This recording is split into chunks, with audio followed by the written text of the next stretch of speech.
secret to success without early mornings. Oh, yeah. True story, apparently. Can you reach the top without being a 5 a.m. club member? No. Get up!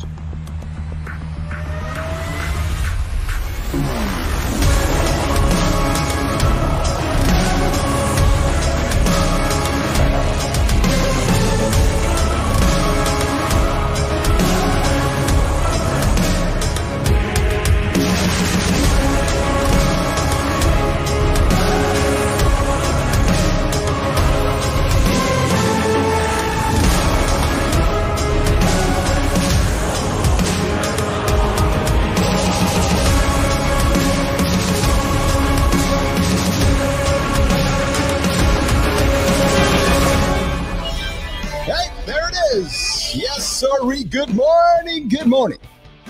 Yeah, another loop begins today. Welcome to Mornings in the Lab, where we explore growth, success, and redefining the rules to achieve those goals. Hey, I'm your host. I'm Keith Billis, and before we jump into things, R-rated experience coming up here today on a Monday. Just telling, just giving you the warning. And if you got those little children's around, the little minions, grab the headphones, stick them in the ears, because today we're diving into the secret to success without early mornings. And I know in the journey, the old Coach Flinch drops an F-bomb every now and then. Hey, her last name doesn't start with an F on for no reason. No, true story. So put those headphones on the ears. Protect the children from Coach Flynn. She might just come drop some F-bombs, and John and Marty and myself along the way as well. But hey, anyways, we've all heard the saying. Maybe you haven't. No, maybe you haven't. We've all heard the saying. The early bird catches the worm. Yeah, that's true. Yeah. But is that the only way to make it? Is it, can you have success without getting your ass out of bed first thing in the morning?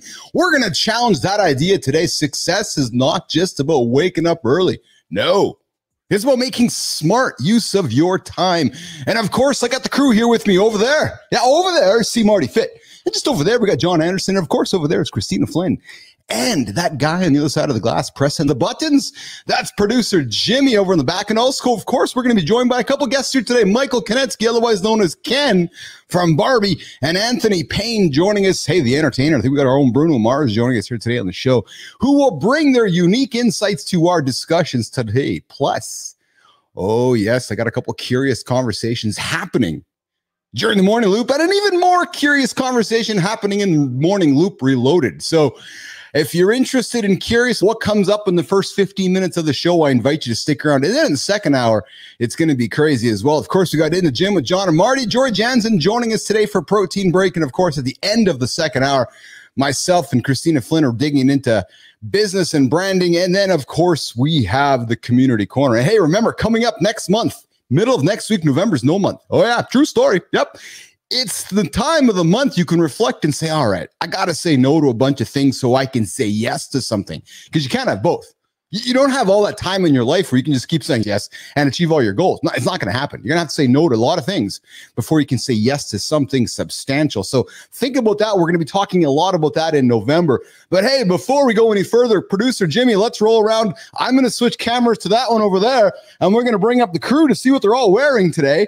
Let's see. So we got Marty in the, I think it's brown. I think it's the brown Less Brunches, More Crunches shirt with the red heads. Oh, yes, I got it. And no time. And I got Christina in black on black. And of course, I got Johnny in, what do I got Johnny in? I got Johnny in the black on black. Oh, he's fuck average here today. So John's showing up, baby, not being average. And of course, we got, who do we got here in the comments this morning? We got Alex. We got, I don't know who else we got there in the comments. But good morning, guys. How are you today? Good morning. Good morning. Ooh, good morning. Good morning. It's another beautiful day, baby. It's another beautiful day. Another loop. Yeah. A day? What are you talking about, day, Come Johnny? on. Hey, John, you've been starting off bad the past couple episodes, man. I gotta agree, Mark. Come on, man. I gotta agree. Like, what's up with this guy, man? He's been slacking. Somebody got to hold him accountable. He too busy holding everybody else accountable. You got to lead people into these concepts. Hey. Here we go. Here we go. For a loop, they're like, what the fuck's this big motherfucker talking about? Okay, lead them out the day. You got, okay, a day is a 21st. It's 24 hours. It's a loop. It's 24 loop. Oh, okay. You start off talking about the loop, they're like, this big son of a bitch has lost his mind. Yeah, what's this loop thing he's talking about? Yeah, I don't think I've never said loop so much in my life since I've started the show, Marty. But I'm telling you, man, I'm loving it. And I'll tell you why I'm loving it, Johnny. I took a page out of your book yesterday at around 11:38 yesterday morning. I made the decision for what I was going to do this morning, John Anderson. And I said to myself, you know what? I'm taking a day of intentional rest today. And I did. Mm-hmm. And I'm an Apple Watch guy. I watch my numbers. I'm a numbers guy, like my metrics. And I'm like, okay. And it's not so much the numbers as it is just showing that it's just validating what I've accomplished throughout the day. Okay. So I'm like, all right, I'm going to take a day of an intentional rest today. And then when I did, I got up this morning and I crushed an intensive cardiovascular run this morning, but only because I decided yesterday at 11:38 this morning, and I did it, dude. I did it. Yeah. There you go. That's it, baby. Good job, Keith. Yeah. It's a really good point, is that people need to understand that everything you got to do it with intention. If you're going to rest, do it all the way. A lot of times, I'm going to take a rest, and they sit there and scroll on their phone. That's not rest. You're just getting your brain all twisted up. Your body's sitting there doing nothing, but you need to be intentionally resting across the board. Read, take a nap, do something that will calm you got to rest all the way through. We're talking physically, mentally, spiritually, emotionally, the whole kit and caboodle. I bring it up for my team here because I made a point of being intentional, and I created awareness. And you know how I did it too, guys? I adopted something yesterday too. I'm going to try. Johnny, I know you're a gratitude journaling guy with your stone, and you grab your stone, you make your flint, and you make your pencil, and you grab your tablet and you scroll on it, right? I send up smoke signals so you guys know that I'm getting ready to come on the show. Yeah, exactly. And Marty and I are of a different class, right? So I decided to journal yesterday using Apple's new journal app. I said, I'm going to try this out. So I was playing around with my phone, and I got it all on there. And yesterday, so 2 days now, I've been journaling. I've been dropping my mindful thoughts into my phone, journaling. But Is it actually writing like with a pencil on it, or is it like typing? No. So I like to verbalize. I like to speak to my phone, or I'll take a picture and then I'll just dump my brain into it and then I'll voice to text. Okay. But the point is I did it with intention, and that to me is the point. I selected intention, I selected awareness, and I said to myself, and I even have it in my journal, I'm resting today so I can have big run tomorrow. Like it's so helpful.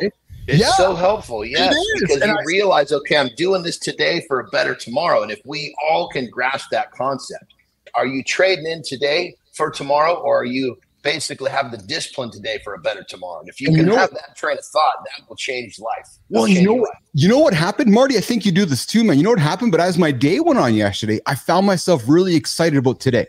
And what I mean is that I didn't look at today as a different day than yesterday. I just extended the loop, right? Yesterday was like 11:30. I went through my hours. I went to bed last night knowing that I went to bed early last night so I can get up this morning, get my run in. So what I'm saying is that that decision at 11:38 set those hours of intention throughout the day, which set up today. And I know it sounds fucking cliche and somebody rolling over going, what's this guy talking about? No, but it's true, you guys. It's true. If you don't have intention, you're not going to have success. You're just not going to have any big goals. It's not going to happen. It's absolutely true.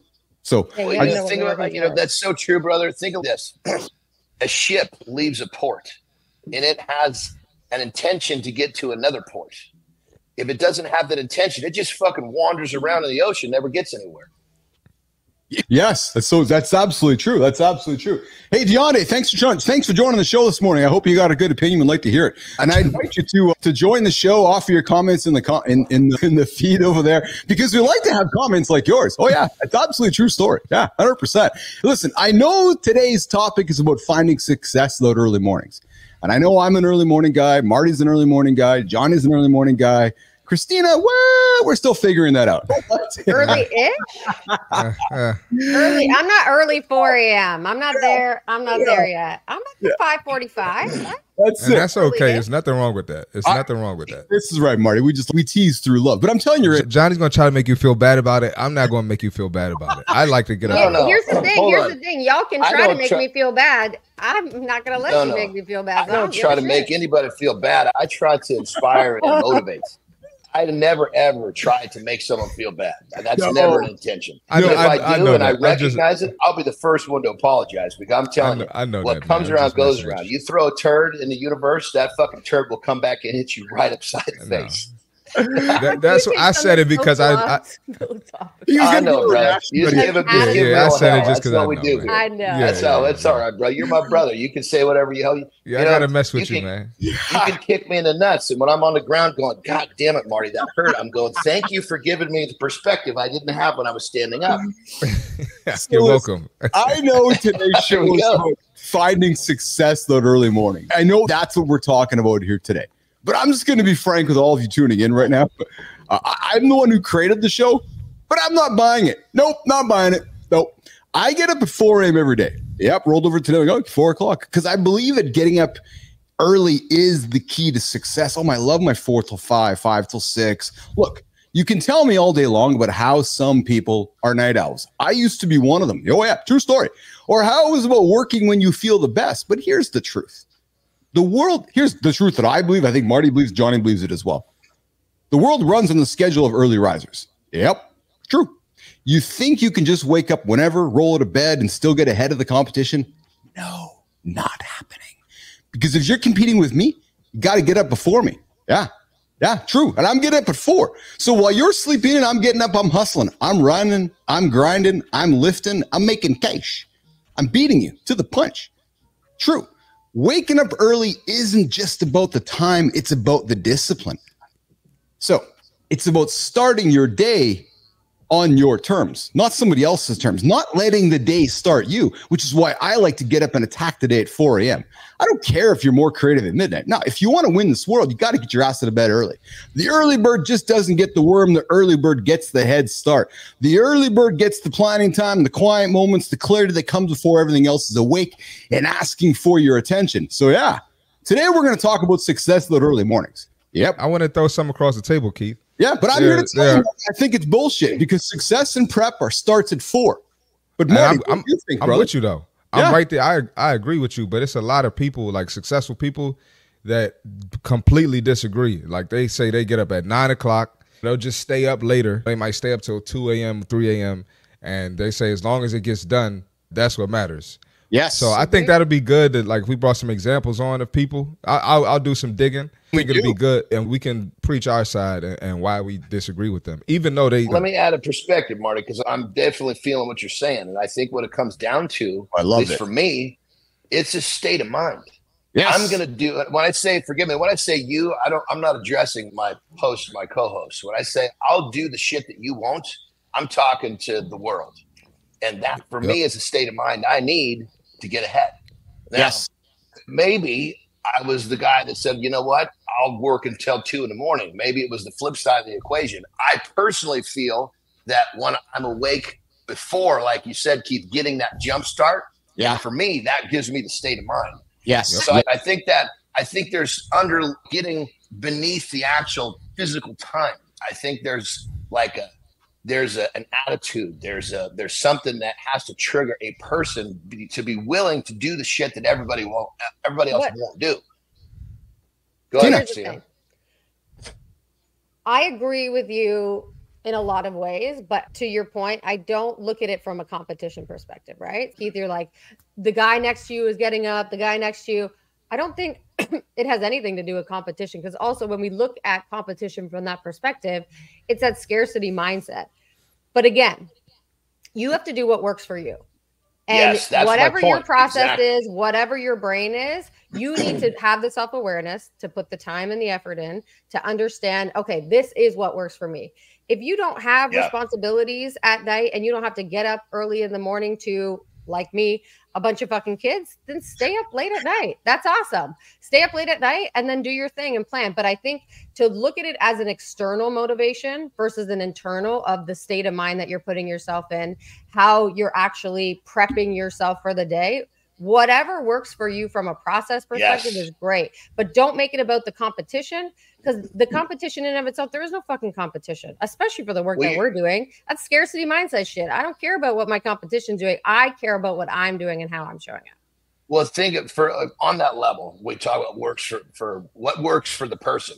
For me, when I turn anything into a competition, I'm going to perform better. So I'm not really competing against everyone else. I'm competing against myself. But my mantra is, I'll do what you won't do. And I've been saying that from the time, as soon as I discovered hard work and realized I could outwork people. There's very few men on the planet that will sit across the table from me, and I won't say that to. I could think of 2. Literally, I could name them on one hand. And that's one of the things for me that gives me the advantage. I don't give a shit who you are. I will outwork your ass. Hey, Marty, we're with you, Johnny. We're those 2, brother. You and me, Marty. All right. Yeah, I'm with you. It's true. Yeah. Hey, let's get to the accountability check-in. It's the 1:15. Marty, you bring up a good point. We got somebody joining us here in a few moments, Anthony Payne. And Christina, I think Anthony's joining us. Yep. Yeah. We're working on it. And I think Michael Konetsky was going to join us as well. But regardless, we got some folks joining us who do not subscribe to the early morning activities. No, Anthony's a rock star. Anthony performs at night, and I think his day starts like at freaking 2 o'clock in the afternoon. I don't know. We're going to learn about it in a few moments. But hey, right now, it's time for the accountability check-in. Here's the thing. Yeah, you wake up and your mind's already spinning. You're spinning deadlines, emails, endless to-do lists. People coming at you left and right. You're like, I don't know what the hell's going on. You're playing catch up from the moment you open your damn eyes. Then you wonder if there's something wrong with you. You're like, why am I feeling so overwhelmed? Here's the thing. The truth is you're grinding through shifting priorities and moving targets. That's all you're doing. You're getting up, moving target here, moving target. There's moving targets everywhere.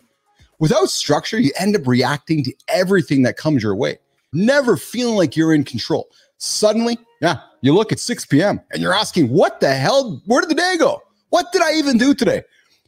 Here's how to stop being reactive. Give yourself a non-negotiable hour in the morning. For me, it's getting up. After my coffee, I go do my workout, my run, my cardio activities, my endurance activities. That's my non-negotiable. Here's something for you to consider. 10 minutes of movement, 10 minutes of planning, 10 minutes of early clarity, 30 minutes. You got 30 minutes. These 10-minute blocks can help you start the day ahead. Oh, you don't want to do 30 minutes? Do 10 minutes here, 10 minutes there, 10 minutes everywhere. Adds up to 30. Focus just on those 3 priorities for the day. Don't try to do 10. Now just hit 3, hit 2, hit 1. If you hit those, look back at your notes and celebrate. It's a win, no matter what those distractions come from.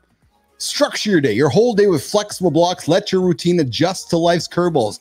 And when you own your time, guess what, nation? You own your results. Structure gives you the space to lead, not just to survive. So there you go. There's your accountability check-in. Get up, get moving. Pick something to get knocked off your list today, and then look back and celebrate it. All right, Jimmy, let's bring the rest of the crew back up here as we continue. I'm going to ask you, nation, what's one habit you are working on that aligns with your natural rhythm?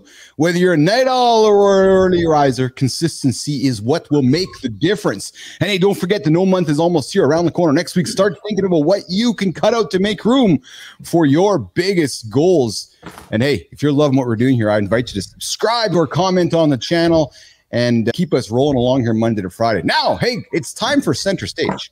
We're going to break down how to achieve success without subscribing to the early morning hype. And today we have Anthony Payne joining us here. Anthony is all the way from Las Vegas, Nevada, professional entertainer who has performed worldwide from Hong Kong to Panama, specializing in connecting with people through music and creating unforgettable experiences. Anthony and I connected on the fly yesterday on LinkedIn. Never met the guy before until right now, this second. Anthony, welcome to Mornings in the Lab. What's going on, brother? Oh, I don't have Anthony here. I have Michael Konetsky here, though. What's going on, Michael? Not much, man. How are you? That's it, baby. That's it. What's up, brother? How are you? What's going on, Michael? How's it going, guys? Oh, I don't have any audio there. I think he's on mute on the vertical. Oh, so I can hear him on the. There we go. There he is. There you go. Yep. How are you, pal? I'm doing good. As I've gotten to know you, Ken, you're like, I'm not an early morning guy. And you're like, I like to work till 1, 2 a.m., but then you get up at 7:30.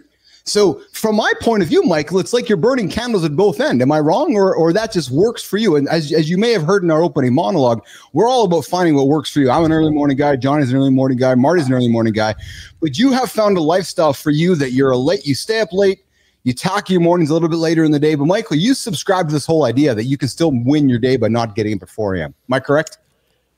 I don't subscribe to it. I just don't see how I could get up at 4 a.m. because I'm in bed. If I can't, I just cannot get to bed before at an earliest time. Like yesterday, I was exhausted. I was out on the boat all day. I had 9 people on a boat. I got home at 10 o'clock, exhausted, and I barely passed out. And it was 11:30, 11:45. So how doing that? How do you get up at 4 in the morning? I got up early today actually because of this. I was like, you know what? I'm gonna wake up really early today. I woke up at 6. Because that's like really early, because usually I'm up and I got everything done so that I didn't have to worry about this time block to get my son to school. But it's also, I just don't know how people wake up at 4. I get why they do, but that means you're losing so much time in your evening. That means you have to go to bed at 9, right? 10 o'clock. Yes. You lose a lot. So now you're basically, I think that the sacrifice is, do you work more and get more done? Or do you say, I'm just going to go to bed at 10. I don't care about my day. I'm going to wake up at 4 and I have more time to get things done. So I think it's just a matter of how people operate. For me, with everything I'm doing, plus on LinkedIn all day, with everything I have to do and the amount of time and the engagement, there's just no way it's possible to do it. Yeah. So, I did a poor job introducing Michael Nation. I thought Anthony Payne was sitting in the green room there. Michael is leading a new way in executive coaching. Michael joins us out of New York. He's with the House of Bricks. Adam House joins us. Michael is part of Adam's team here. He uses networking and experiential wisdom over job boards to unlock leadership potential and shape elite teams. Michael is, like I said, active with House of Bricks with Adam House and the gang there, where you can find Michael. I think you said it best, right? Sacrifice happens somewhere, right? It's okay. So if I'm not going to, am I spending time with my family at 7, 8, 9 o'clock at night, or am I going to bed? That's really what you're saying, isn't that, Michael?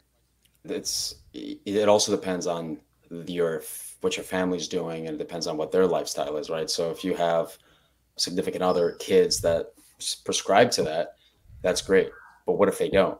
Now you're like, okay, guys, I'll tell you the truth. And most people get crazy, but because of how busy our days are, my wife is a doctor. By the time she gets home and we eat dinner, I oftentimes am cooking at 8:30 at night, just cooking.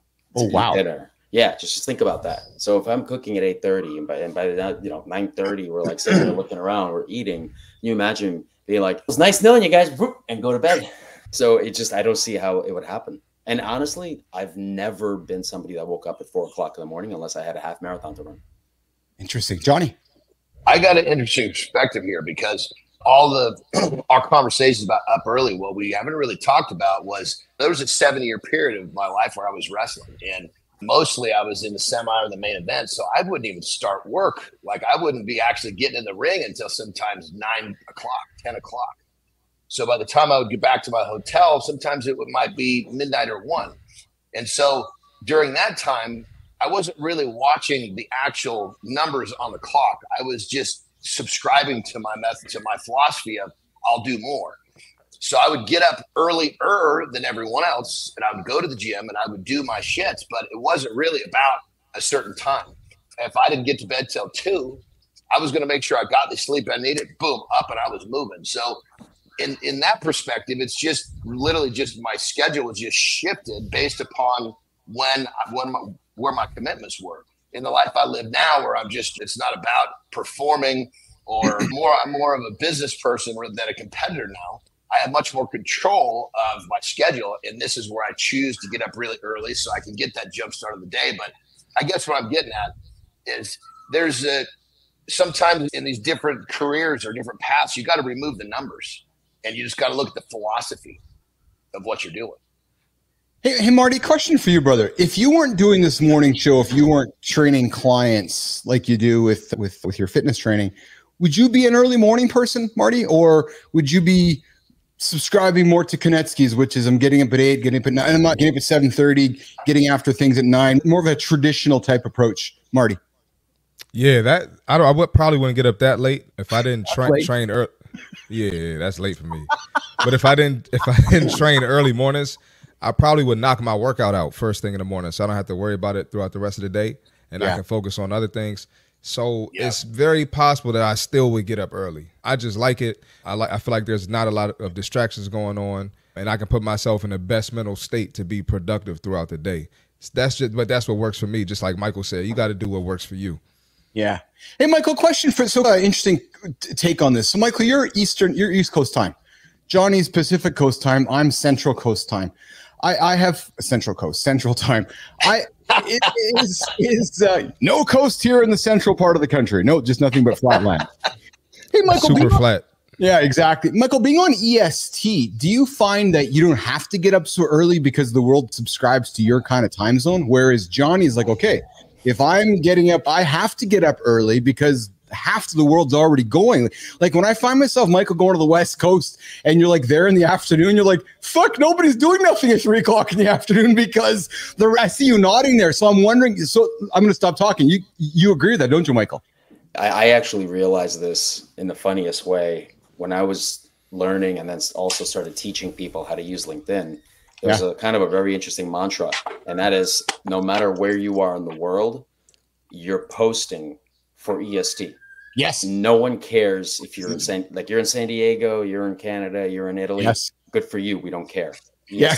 That's how. And I actually, when I was in Italy for 3 weeks this past summer, and that is 6 hours ahead.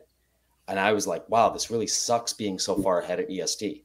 When I was in Hawaii a year and a half ago, I was waking up at 4 or 5 in the morning because, again, 5 hour difference. And I was like, this is great. I remember I used to run in Honolulu on the boulevard. They have a huge boulevard that runs just base. If you've ever been there, I would run in the middle of it at 4 in the morning, just 5-lane road. I'd be like, this is incredible. There's nobody here. And so you're exactly right. It has nothing to do with the fact that I don't want to wake up early. It's that you guys waking up early, you're still waking up when I'm waking up, because you have to basically keep up with our New York City mindset. The stock market opens up. Everybody. That's another thing. I always wondered, what do people do with the stock market? Yes. Like why even, if you work in the stock market, in my opinion, if you don't live in the East Coast or Northeast time zone, get a new career. Your life is ruined, because you're going to be basically waking up at 4 to catch a 7, not waking up, but you have to catch the 7 a.m. pre-market open. If you're doing international trading, you got to wake up at 2 in the morning because they open up markets at 5 or 5, whatever the hell it is. So you basically, I'm waking up, if I'm waking up at 7 or 7:30, I bet you that, see, Marty, we're waking up at the same time. Technically. I got you. I see where you're going with that. So here's the real question. If you're up and you start your day and I'm up and I start my day, are you really getting up ahead of me, or are you just getting up ahead of your other compatriots who aren't prescribed to that? Because technically you and I are waking up at the same time and we have the same amount of time to get things done. I'm just live and you are playing catch up to try to be on the East Coast time, because that's how everybody's mindset is. So I think the East Coast side of things changes everything. So it's funny you say, Michael, we did not talk in advance this, but man, I think this is the underlying situation with time. And even with how I promote the show, I'm here on Central Time Zone, but I promote this entire show about Eastern time zones, because Michael, to your point, all anybody cares about is EST. It's EST, because everybody just flies over the West. And nobody cares about, everybody just flies over the Midwest. Nobody really cares about the West. It's all about, okay, so what time is it over here in New York City or in Washington or Maryland? So we're all subscribing to when the economy begins, which is on Wall Street in New York City. So fascinating to me. So let's continue the conversation in the deep dive, but do you need to get up early to have success? We're going to continue with Michael Konetsky here coming up in 2 minutes. But before we do that, we got something called the Fit Tip. It's Christopher Martin. Jimmy, let's get Marty on stage. Let's give you guys something to think about to get yourself rolling this morning. Marty, get after it, brother. Come on, man. All right. We got the fitness tip for today. I got a game changer for you all, right? We're going to talk about eliminating decision-making in the morning to enhance your workouts and your workout schedule, all right? So the more choices you make, the more drained you get. So by the time it's workout time, your willpower is gone. You're not even focused. So instead of leaving it up to how you feel, I don't feel like going to the gym, we're just going to come up with a plan to automate everything for the week. Let's get into it. Pre-plan the night before. So know what outfit you're wearing. Get your gallon of water ready, or however much water you're drinking, coffee, whatever, pre-workout meal, whatever it is. Have that ready the night before, all right? Just wake up and execute. You already got that ready. Limit your workout options. So you don't go in the gym thinking, what workout should I do today? You already have a rotation. You already have a foundation. Me and Johnny talk about it all the time. Monday, chest. This is just me. Monday, chest. Tuesday, legs. Wednesday, back. Thursday, shoulders. And then maybe leg day again, or maybe I do cycling or whatever it is. If I keep that consistent schedule, it's going to automate everything and shrink how much I think, all right? And get your brain moving. Get moving before your brain starts to work. Get your body moving. Don't give yourself time to negotiate as soon as you wake up. Just start moving. Think less, act more. Automate your morning, and fitness will fall into place. And last thing before we go, the 5 Ps. Proper preparation prevents poor performance. Always remember that. That's the fitness tip for today. Tip of the day with Christopher Martin every single day at 9:30, 8:30 Eastern time. Yeah, we always got to work on Eastern time here for you guys, because I'm thinking Johnny and Marty, all of our friends on Eastern time, just don't want to do the math on how it gets some Central time or Pacific time, whatever that's. So is that what it is? That's what it is. Exactly. Yeah. You guys are all lazy. Me and Johnny, we just know you guys on the East are just lazy. All right, so listen, we're diving. we're getting in today's deep dive. John loved that. And I want to talk about the structure for your day for success. And I know we talk about this often on the show, getting your water and getting out of bed in the morning, not hitting the snooze, et cetera, et cetera. But as we've been learning during center stages, not so much what time you start your day, whether it's 4 a.m. or whether it's, 7:30, 8 a.m. like Konetsky does.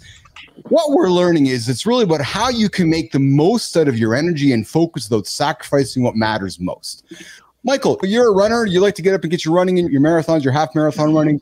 Michael, talk about how you structure your day to optimize success. So you don't get up at 4. You get your day started a little bit earlier. You got a young son who you have for school. You got a successful wife who's a doctor. Michael Konetsky, how do you structure your day to optimize success for you, knowing it doesn't start at 4 a.m.? Michael. You know what? I can't even say that it's optimized. I would say that it's almost like survival in a sense, because you have a 4-year-old who is basically running around doing whatever. So trying to get him to sleep and trying to wake him up. This morning, for instance, was a nightmare because I basically shifted him completely. Usually I wake up to coordinate with him. So he's getting up at 8 to get to school tonight. I'm like, all right, I usually get up at 6 o'clock. And I'll just say, you know what? I can't think straight. I'm going to go and do a 3-4 mile walk while thinking. I'm also doing probably the most difficult thing in the world. If you guys want to try something, and I'll challenge you, you want to do something, I'll switch your calendar and mine. I'll do your workouts and your 4 a.m. workouts, and you guys go on LinkedIn and post twice a day, every day for a year. Original content, no AI. And then I want you to come back in a year and tell me what you'd rather do, workout or post twice a day and then engage with the people. And honestly, brother, I posted a day, not LinkedIn, but I posted twice a day for probably close to a decade, man. I got that covered, bro. Yeah, me too. Wait, posting where? I've been posting on Instagram that whole time. I've been posting on YouTube that whole time. I'm Instagram and YouTube as well. So there's a little difference between those two things in LinkedIn. Where you post on YouTube and Instagram, it's like you're posting knowledge and you let it go, right? When you post on LinkedIn, you got other human beings immediately engaging with you, which means 100 comments, interactions per day. So what that does is it takes up your whole day of actually engaging with those commentaries. So it's not just the posting part. That's easy. Oh, I got you. You got to talk to the people that are coming in. It's not just, you got to talk to the people. Post and go. Yeah. It's work. That's just part of the job. So here's the problem. You can't schedule it, because if you want to be really truly engaged on this platform, unlike any other, if stuff comes in, and I'm one of those people I'm not going to do it tomorrow, because you know what'll happen is tomorrow I'll say, screw it, I'll do it. Like today, I'm looking at the people doing it right now. I'm with you, brother. I'm taking a piss responding to people. I'm taking a dump responding. I'm eating. Right. I'm responding. Exactly. It doesn't matter. I'm responding. Right there so that's where my calendar is. That's where my calendar. I can't. There's no way to plan this, because human beings, you can't plan when they respond, right? So my day. But what you plan is you're going to do that shit around the clock when you're awake. That's what you plan.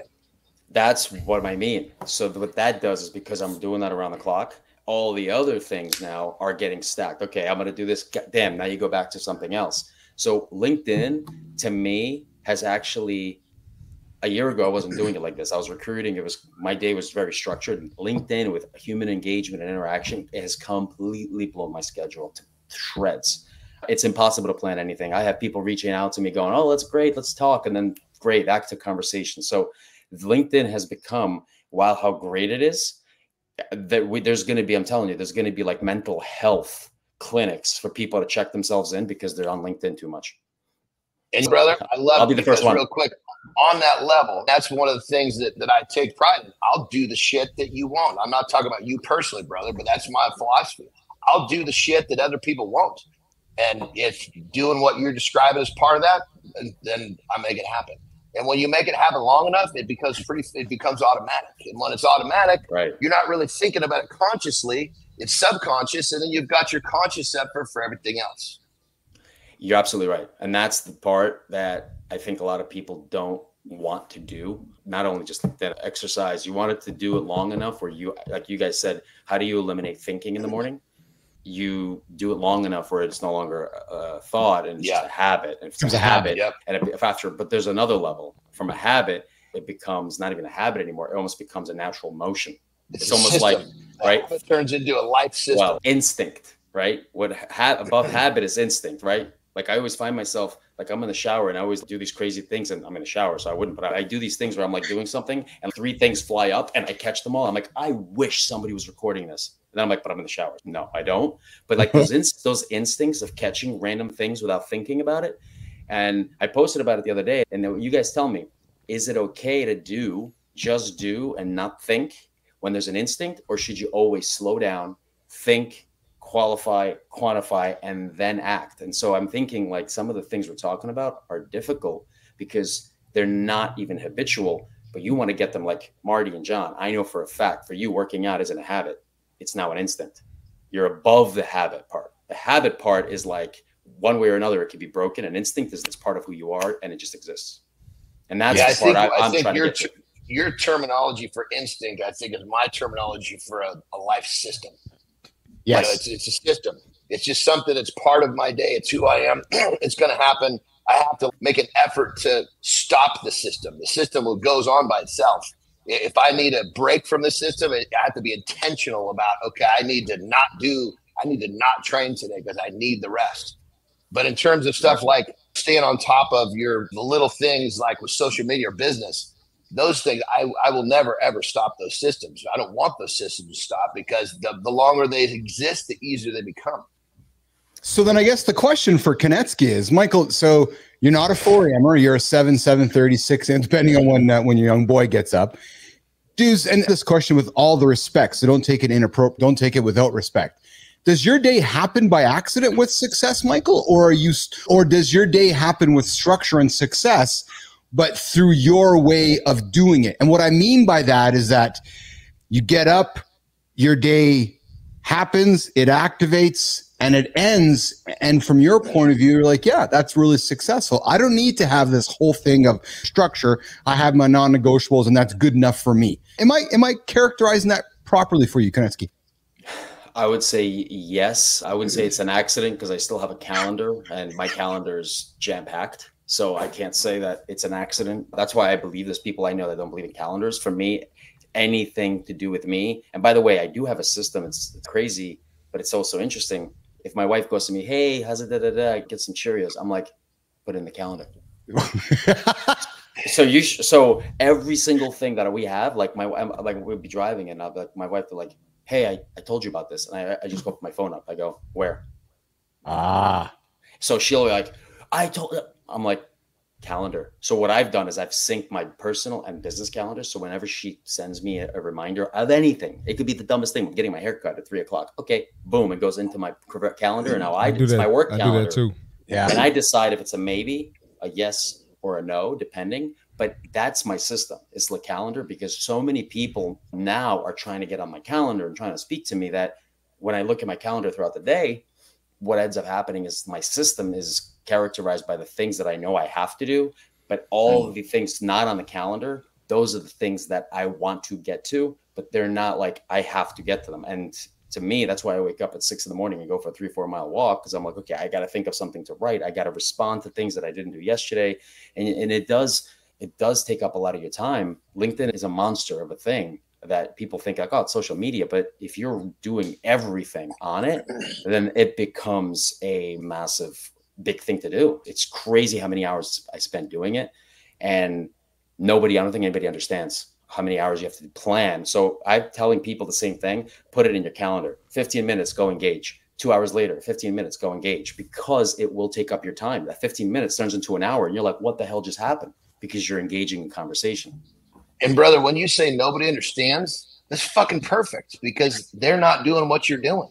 Exactly what you're looking for. Nobody. Yeah, and that's exactly the fucking way. When people don't understand you, that means that you've separated yourself from it. And there's no bigger fucking compliment. So that's the truth. And this is the kind of stats that I actually talk about on LinkedIn is the same thing. Like in life, right? How many people go to the gym? Everybody talks about 1%ers. LinkedIn is not a 1%er. LinkedIn is a 0.0001%, because out of 1.1 billion, there's only 3 million active people on LinkedIn that are actually doing something about it. So out of 1 billion, just think about that. We're not even in the 1%. We're in the 0.0001%. So yes, you're absolutely right. But you also prescribe yourself. Like I'm dealing with people that are on different calendars, right? So I have people in China and Dubai and California, and those guys are waking up at their 7 a.m. going, oh, I want to engage with Michael right now. But you know what time it is? Yeah. And I'm like, okay, I guess it's 3 a.m. So I have to like separate, because I'm somebody that will keep going. Like I won't shut off. I'll do it till 2 a.m. I'll wake up at 6 and I'll keep doing it. So for me, I have to force myself to shut this off, because if I don't, I think that you could burn out massively. Well, brother, I got to jump on that real quick. I so agree with you. I mean, what allows me, because I've had, you know, I hate to say rigid, but most people say that how I go about my life is pretty rigid. My schedule is what makes me. And I have these really hard stops. I'm up early. I'm up at 3 o'clock. 5:30, I crush all day long, my workout business, whatever I got to do. 5:30, that's Terry time. That's my wife. And at that point, for the most part, I shut it down. And then by 7 o'clock, the fucking phone is plugged in and turned over. The computer face is down. Nothing can penetrate me, recharging me for tomorrow morning at 3 o'clock, so I can be the best again. And if I didn't have that, I would basically I'd burn myself from both sides so quickly, I wouldn't be able to do what I do for any length of time. And I've been doing this for fucking decades. This is great dialogue, Johnny, Chris, Mike. This is exceptional conversation, because Konecki, you're really opening up a can of worms around time in a calendar, how much time we have. And I get frustrated with folks that don't grasp the value of time. And it's back to that bartender which thinks they can squeeze 30 ounces out of a 26-ounce bottle, right? And great bartenders can, but the reality is there's only 24 hours in a day. There's not 25. And there's something's going to sacrifice along the way. So I like yourself, Michael, you take your calendar and you got to start plugging everything into it. And I would invite anybody who's struggling with their schedule, regardless if you're a 4 a.m. or a 7 a.m.er, is just do a week of planning your schedule and putting everything in it, and then look back on it and recognize how much time you actually don't have. And what I would then say is put your non-negotiables in there. So A, yourself, and then B, your family and your partner. So if you put those non-negotiables in there and say, okay, so that's the Konecki's perspective, right? Michael's got himself, then he's got his son, he's got his wife, and then like, okay, so what kind of time do I have left over for the rest of the week? And when you do that, you quickly recognize how much time you actually don't have. So I think we're going to have to come back to this and continue this conversation. But before we do that, Michael, we got to keep the show going on here, brother. How can LinkedIn Nation, how can Business Athlete Nation, how can the world find you and get a piece of Michael Konecki from House of Bricks? You've been on the show a few times. Great dialogue today, brother. How can folks find you, Michael? Please don't. I'm too busy already. More engagement, more interaction. Oh, I love it, man. Don't engage with me, please, because I will respond. So I would appreciate if you don't find me, go find somebody more interesting. Talk to them. And I'm going to sleep until 7 instead of waking up at 4. That is my advice. That's awesome. Michael Konecki is joining us here, Mornings in the Lab with Keith and Friends. Ken, good to see you here, brother. You come back again, and let's continue this conversation. Brother, let's keep kicking ass, man. I just want to say, man, yes, sir. Please do. Keep up the good work. Keep kicking ass. Guys. Yeah, I think we'll come back and continue this conversation on calendar planning. And Michael, we come back in a couple weeks. Let's talk about planning a calendar, what it looks like, because I think people will be surprised if we did an exercise and said, hey, do this and see what it looks like. I think a lot of folks would be surprised about how much time you actually don't have. So actually, I will tell you the opposite. You actually do have a lot of time when you do that exercise, because 168 hours, I promise you, everyone is wasting 4 hours a day. I don't care who you are. Yeah, 4 hours. You are absolutely right, brother. Good to see you, pal. Good to see you. All right, let's Mike. Hi, guys. Let's get Anderson up here with the lifestyle tip of the day. And then we got Jory Jansen joining us here in about 90 seconds or so. We're going to get some nutrient partitioning with Jory Jansen. But first of all, John Anderson, lifestyle tip. Johnny, you're up, brother. Let's go, baby. Let's go. All right. Fast track to reach your goals. Here we go. Here's the deal.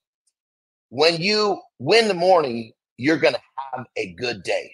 And a good day can translate into a good week. A good week will translate into a good month, and a good month will translate into a good year, and a good year can most likely change the rest of your life. So if you want to start the domino effect in your life, so you reach your goals and you reach them fast, it all starts with winning the morning. Rock and roll. Lifestyle tip. Monday, Tuesday, Wednesday, Thursday, Friday, 8:45 Eastern time. Lifestyle advice to help you guys achieve those big ass goals. And of course, we got Jory Jansen joining us here this morning. Jory, what's going on? Just getting ready this morning. We've been talking about morning routines here. We've been talking about those that get up at 4 a.m. to chase the early board, those that get up at 6, 7, 8. Jory, what time do you start your day? Are you like, I got to hit my day at 4 or 5 or with 6? What time does Jory start her day at? I start my day at 6. Okay. Okay. Yeah, I start at 6. I sometimes try a little earlier. Yeah. But that doesn't necessarily promote the best version of me. And I need to be mom, wife. Yes. Figure out what works for you. Yes. With that. So as Business Athlete Nation, Jory Jansen, our resident nutrition expert, diet expert, food expert, joining us here every Monday, Wednesday, Friday for a highly enjoyable experience conversation we call the protein break. And over the last number of weeks, we've been talking about macronutrients and micronutrients and different foods and so forth, and fats and carbs and proteins and so forth. And today I wanted to take the conversation into a little more of an advanced conversation, which was around strategic approaches to nutrition and this idea of nutrient partitioning, about directing the nutrients you eat towards building muscle and minimizing fat gain. We hear often, and I know John, I'm sure Johnny and Marty roll their eyes often in this conversation. They hear bulk. Boy, I'm in bulking phase right now. And the guys get fat and then lose weight and get lean. But what we're going to talk about today is, in simple terms, how your body decides where to store the nutrients you consume, whether it's in your muscles or as fat. And again, we also talk on this show about, it's not just about losing weight, it's about losing body fat. What are your goals? Is it body composition? Is it about getting fast and so forth? So let's get into the basics, Jory, John, Marty, about nutrient partitioning. And I'm going to just start off, but it's like your body's traffic controller, deciding where calories go to muscle recovery, energy, or fat storage, depending on your activities and diet. Athletes, bodybuilders like John often use this concept to enhance their physiques while staying lean. So let's get into this, Jory. Talk a little bit about nutrient partitioning, insulin sensitivity, et cetera, et cetera. Where do you want to start today, Jory? I guess probably the biggest part to start with is sometimes it really depends on how well trained you are to how efficient your body will utilize nutrients. So if you're someone that's, excuse me, just starting out, you might find that your body's changing and you've got more energy just by creating some small changes. But over time, if you're looking to either get stronger or build more muscle, there is this threshold in terms of a depletion of where you're going to optimize both of losing some body fat and also gaining muscle mass. Now you can still gain, a decent amount of strength when you're in a higher deficit, but you're not necessarily going to build up a lot of muscle in most. Now this is in mostly not elite level athletes. This is more of people that work out for health and just starting out. So there is that threshold of a 500 calorie deficit where you still can gain quite a bit of strength. You can still build some muscle and body fat. But once you get beyond the 500 calorie deficit, that's where it's harder to build the lean muscle mass, but you can still get strength gains. Yeah. Hey, John, looking at you, brother, insulin sensitivity. So insulin sensitivity is a major player in nutrient partitioning. When your muscles are more sensitive to insulin, and you and I have talked often about this offline, but when your muscles are being better to absorb glucose and nutrients, leading to more muscle growth and less fat gain. So John, as you've gone through your professional journey of 4 decades of lifting and eating and training, how would you advise our Business Athlete Nation listening right now, how do we improve insulin sensitivity? John Anderson. I think that's a slippery slope because we've all heard these tales in the gym about people triggering their insulin and getting big and strong. And they also have a very strong possibility of getting big and fat because insulin is a transport hormone and it's powerful. And if you trigger your insulin too often, or if you trigger and you eat too much, the muscle, think like this, the muscle is like a holding tank, right? And let's just say that you train hard and your muscles they're at a half tank.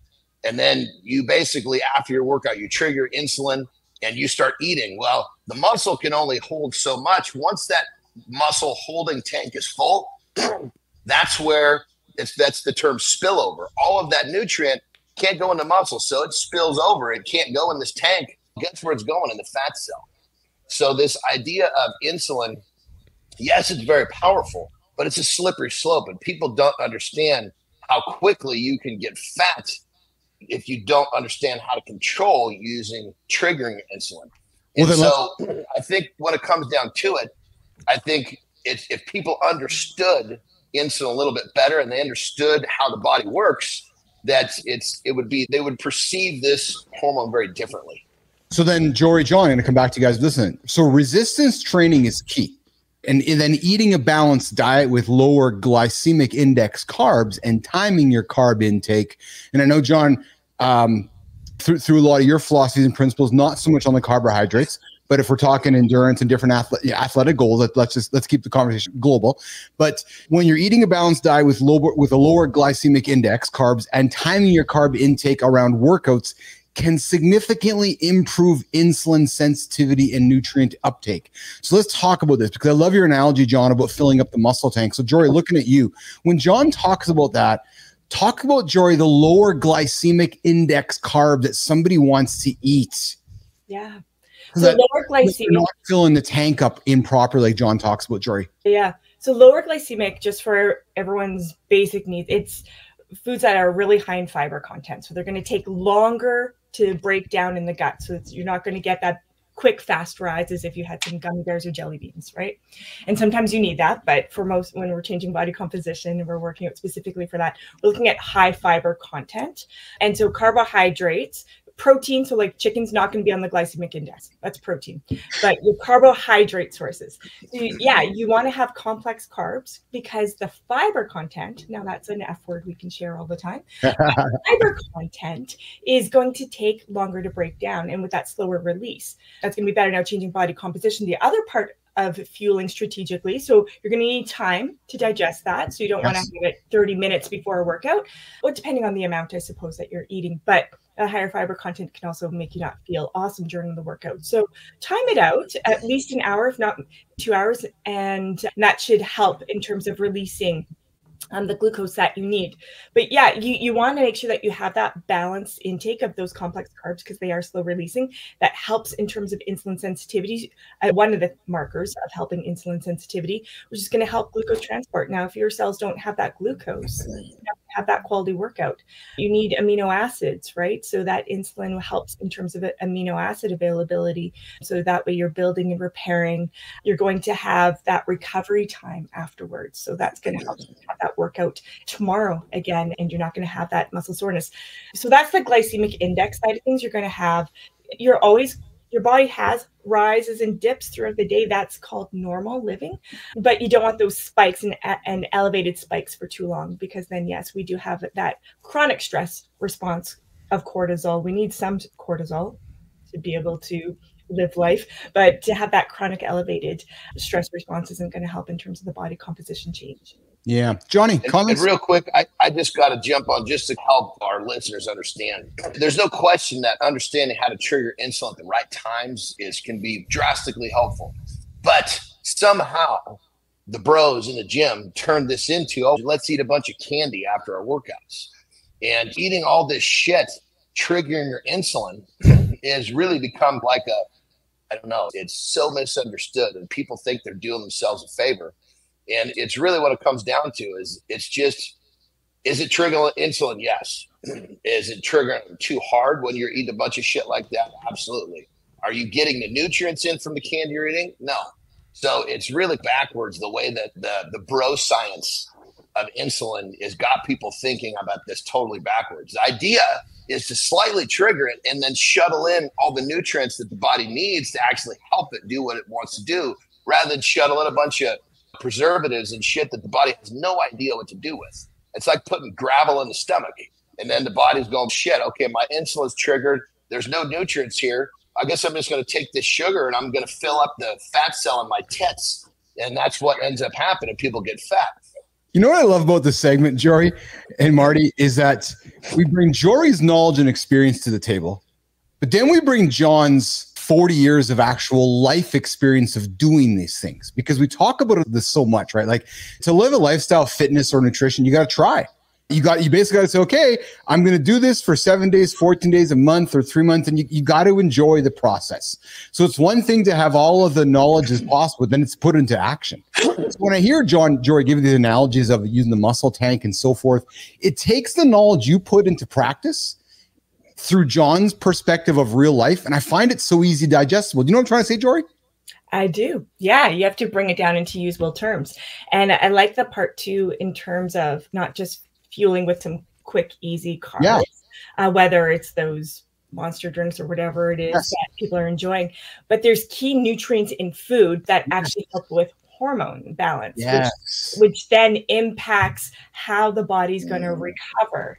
Protein and amino acids, absolutely, but we also need calcium, we need magnesium, we need zinc, plays a huge role in muscle recovery, iron for oxygen transport throughout the body, and B vitamins, all those sort of things. And if we're not getting food, real food in, you're missing these. And you can pop a supplement if you want, and that's like a little insurance policy, but it's not going to help with the big gains that you want to gain out of your work. And all the stuff that George just said, all the stuff that we need, the nutrients, that shit is not in the fucking Milky Way, just so everybody knows. And that's why I love joking with you guys about this idea of counting macronutrients. As John said, this is going to give you your fix after your workout, but you're not going to get the micros. And again, I'm the kind of human that likes to know the science and the numbers behind it. So I know I can get my calories and my macros here, but I'm not getting my micros. And my micronutrients are what drives my health and my nutrition. So nation, to Jory's point, to John's point, don't just crush the chocolate bar after the workout. Go find some nutrients in your food. So here's the recap. Nation, focus on improving insulin sensitivity, timing of meals around workouts, using macronutrients, guys, not chocolate bars, to balance to enhance nutrient partitioning. Nutrient partitioning is all about directing the fuel you put into your body. It's like John talks, eat for, what is it, John? Eat not for pleasure, it's eat for purpose. Eat for purpose, not for pleasure, right, guys? It's a game changer. But not to say that you can't wrap some pleasure around your purpose. But when you're eating purely for pleasure, it's summed up like this. If you eat the average American, I'm sure we could probably say North American, you eat the average North American diet, you get the average North American disease. That's because the average North American eats for pleasure, not for purpose. There has to be a mixture in there. You can eat for purpose and really enjoy your food if you wrap some pleasure around your purpose. But when you are eating for pleasure, you got some big problems coming.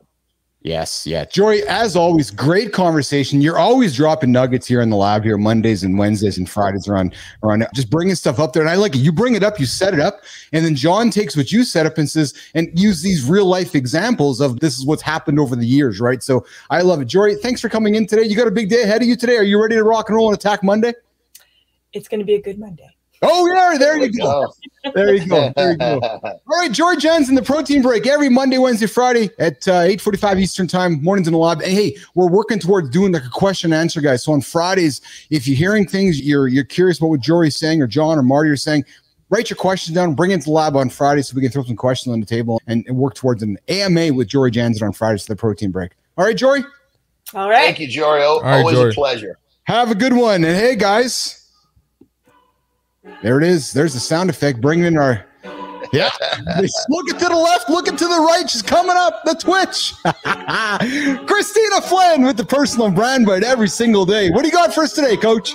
Oh, man, we're going to talk about the fact that nobody gives a shit about your logos or your colors of your brand. Yes. That's what we're going to talk about today. So let's get into it, shall we? Okay, so here's some tough love. Nobody gives a shit about your brand logos, your brand colors, your brand fonts.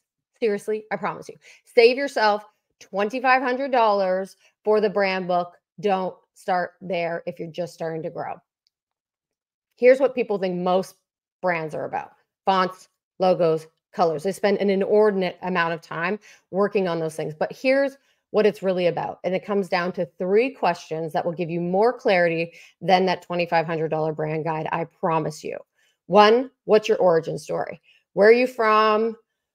Who are you? What experiences have shaped you in your life? 2, what's your unique value? How are you different from everyone else? What sets you apart in your craft or industry?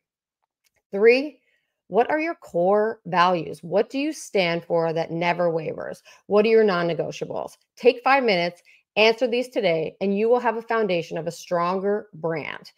Here are mine, just so that you get a bit of an idea of what I'm talking about. I'm a queer wife, mom of 2, and I've got ADHD. I battled mental health and mental illness since I was 12. All of those things have shaped me. They're part of my identity. I've had this atypical career, 16 plus years building brands for NBA All-Stars, founders, VCs, investors, artists, and I'm driven by curiosity, a love of learning, and breaking every mold I've ever come across. What's my unique value? I help high-performing execs and entrepreneurs own their personal story and confidently get fucking paid for their expertise. I use neuroscience, storytelling, and AI-driven insights. I mix boldness with empathy and help people show up authentically to stop playing small. And 3, stay with me, folks. I know it's a long one. I'm all about intention, authenticity, empathy, inclusivity in my family, and having fun. Those are the values that drive everything I do. Take 5 minutes, answer these questions for yourself, then plug your answers into your content and your copy and watch the impact. It doesn't need to be perfect. It just has to be genuine. Yes, it's that simple. I have entered my no fucks era, and I promise you, if you take into account today's brand bite, you will be one step closer to entering yours. You got this. Leonard, I got to refresh. I'm on a double. Oh, there we go. Okay, good. I thought I was on a double stream there, but I guess I'm okay. Am I okay, Jimmy? Am I okay, Flynn? Can you hear me okay? I don't think, can you hear me okay? I can hear you fine. Awesome. I think I might be on a double stream here, though. I think I might be on a, am I on an echo here, Jimmy? Not on my end, but maybe on his. All right. Here's what I'm going to do, though. Jimmy, am I on an echo here? I might be on an echo.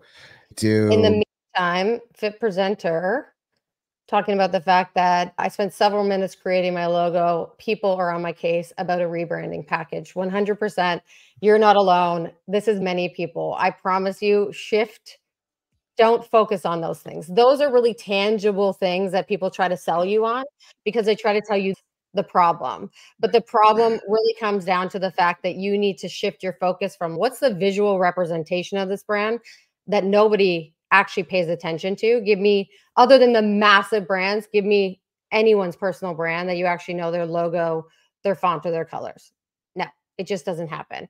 Redirect your time, put the time in to investing in understanding who you are, why you're different, and how you're going to show up when you're actually building your personal brand. There we go. I don't hear an echo, Keith. Actually, I do see on a double stream. Now I got one. Cool.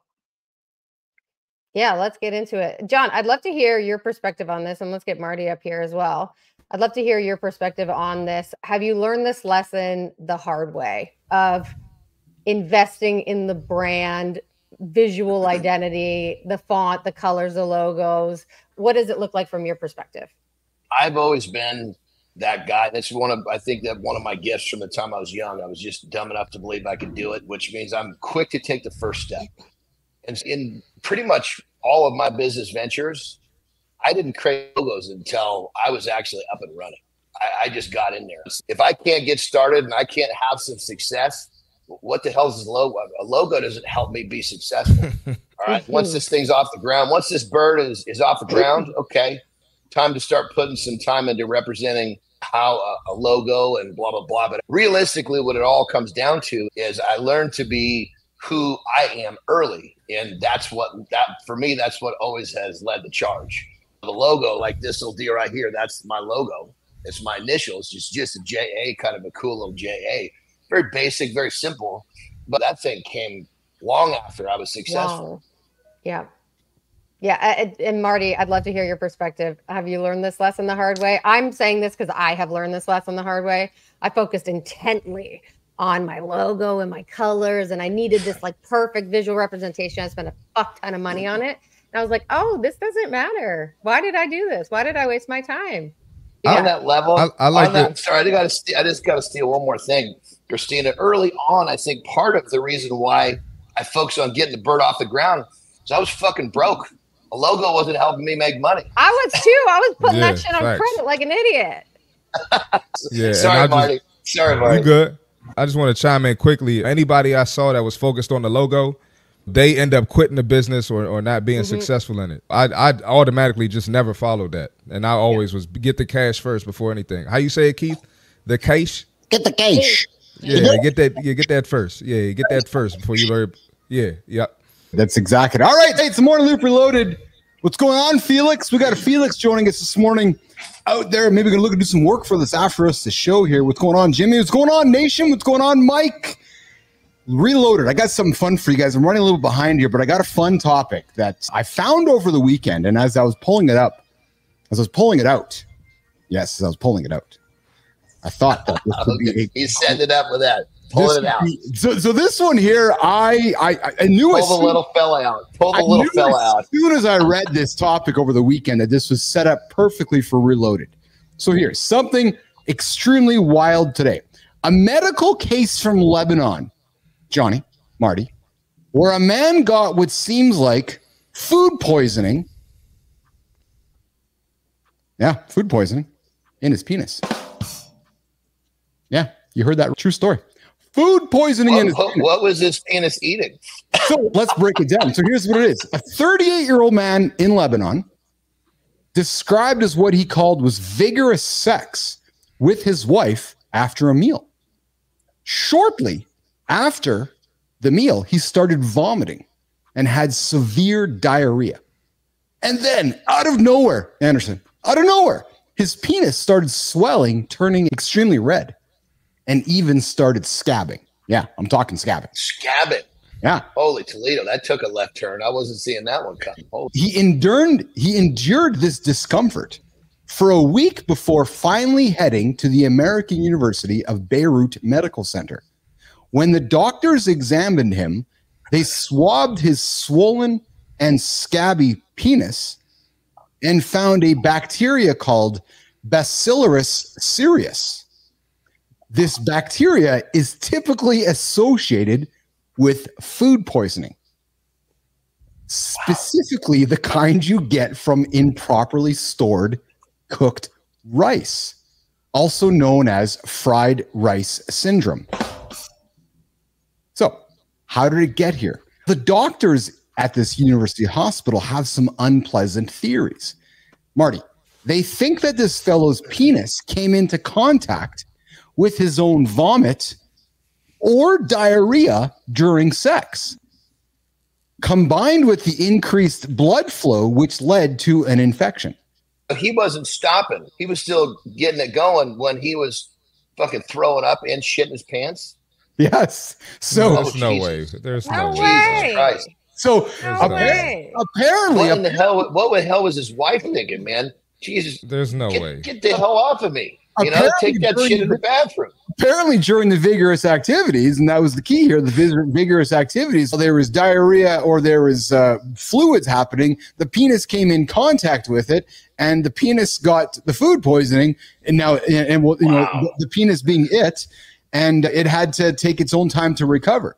Now, after a week of antibiotics, he's fully recovered. But Nation, it's a reminder: you got to keep things clean. Marty, John. I think he maybe threw up on himself. I doubt that he was going full throttle. No chance. Diarrhea and throwing up, and his wife is just there. Keep going. Yeah, he was on the way. Keep it up, babe. When that contact happened. Yeah.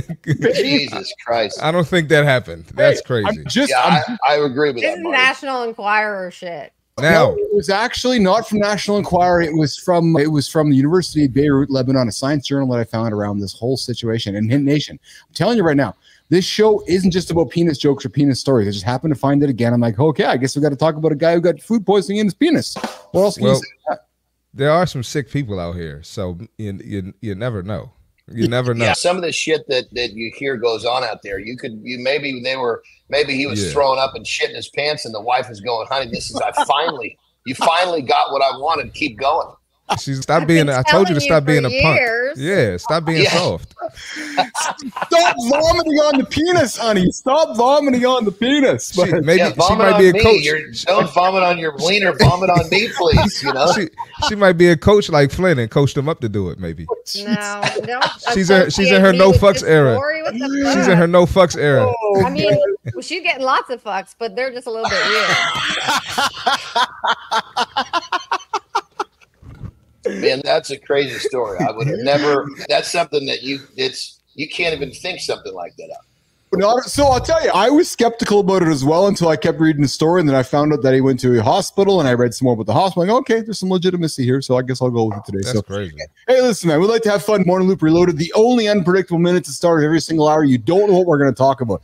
Again, guys, I ran into someone on the weekend that had said, hey, I love your show because I never know what Anderson's going to say next. And then Marty's face from time to time, you guys say something, and then Marty looks at you guys, and he has this expression. And then I watch Flynn, and Flynn's like, what the hell are these guys saying? I'm like, yeah, I know. That's the whole point of the show.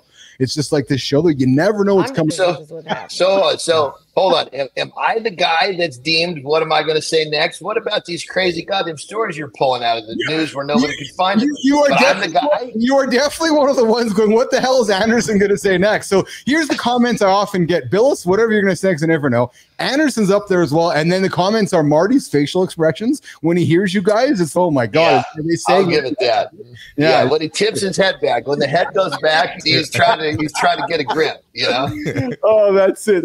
All right, so guys, let's go to the In the Gym segment, and we're going to head to the gym with John and Marty, and we're going to talk about strength and sensitivity, maximizing muscle growth through nutrient partitioning, and we're going to continue the conversation that we had with Jory here, and really going to lean into, and what I'm hoping we're going to really lean into is John's experience with this, is how resistance training has affected insulin sensitivity. It's one thing just to go into the gym and lift weights, but it's talking about how you're eating the food, what kind of lifting you're doing, and how specific workouts combined with different timing can optimize muscle growth and fat loss. So truthfully, we're going to set this up. We're going to see how it goes. We're going to talk about resistance training, insulin sensitivity, optimizing workouts for muscle growth and fat loss, and then some practical tips along the way. Johnny, I hope you can lead this for us here, this conversation around nutrient partitioning and the lifts that we're doing to make us grow and so forth. John, Marty, let's get into the gym, and we're going to come back and wrap up the show in about 12 minutes or so. Okay, guys?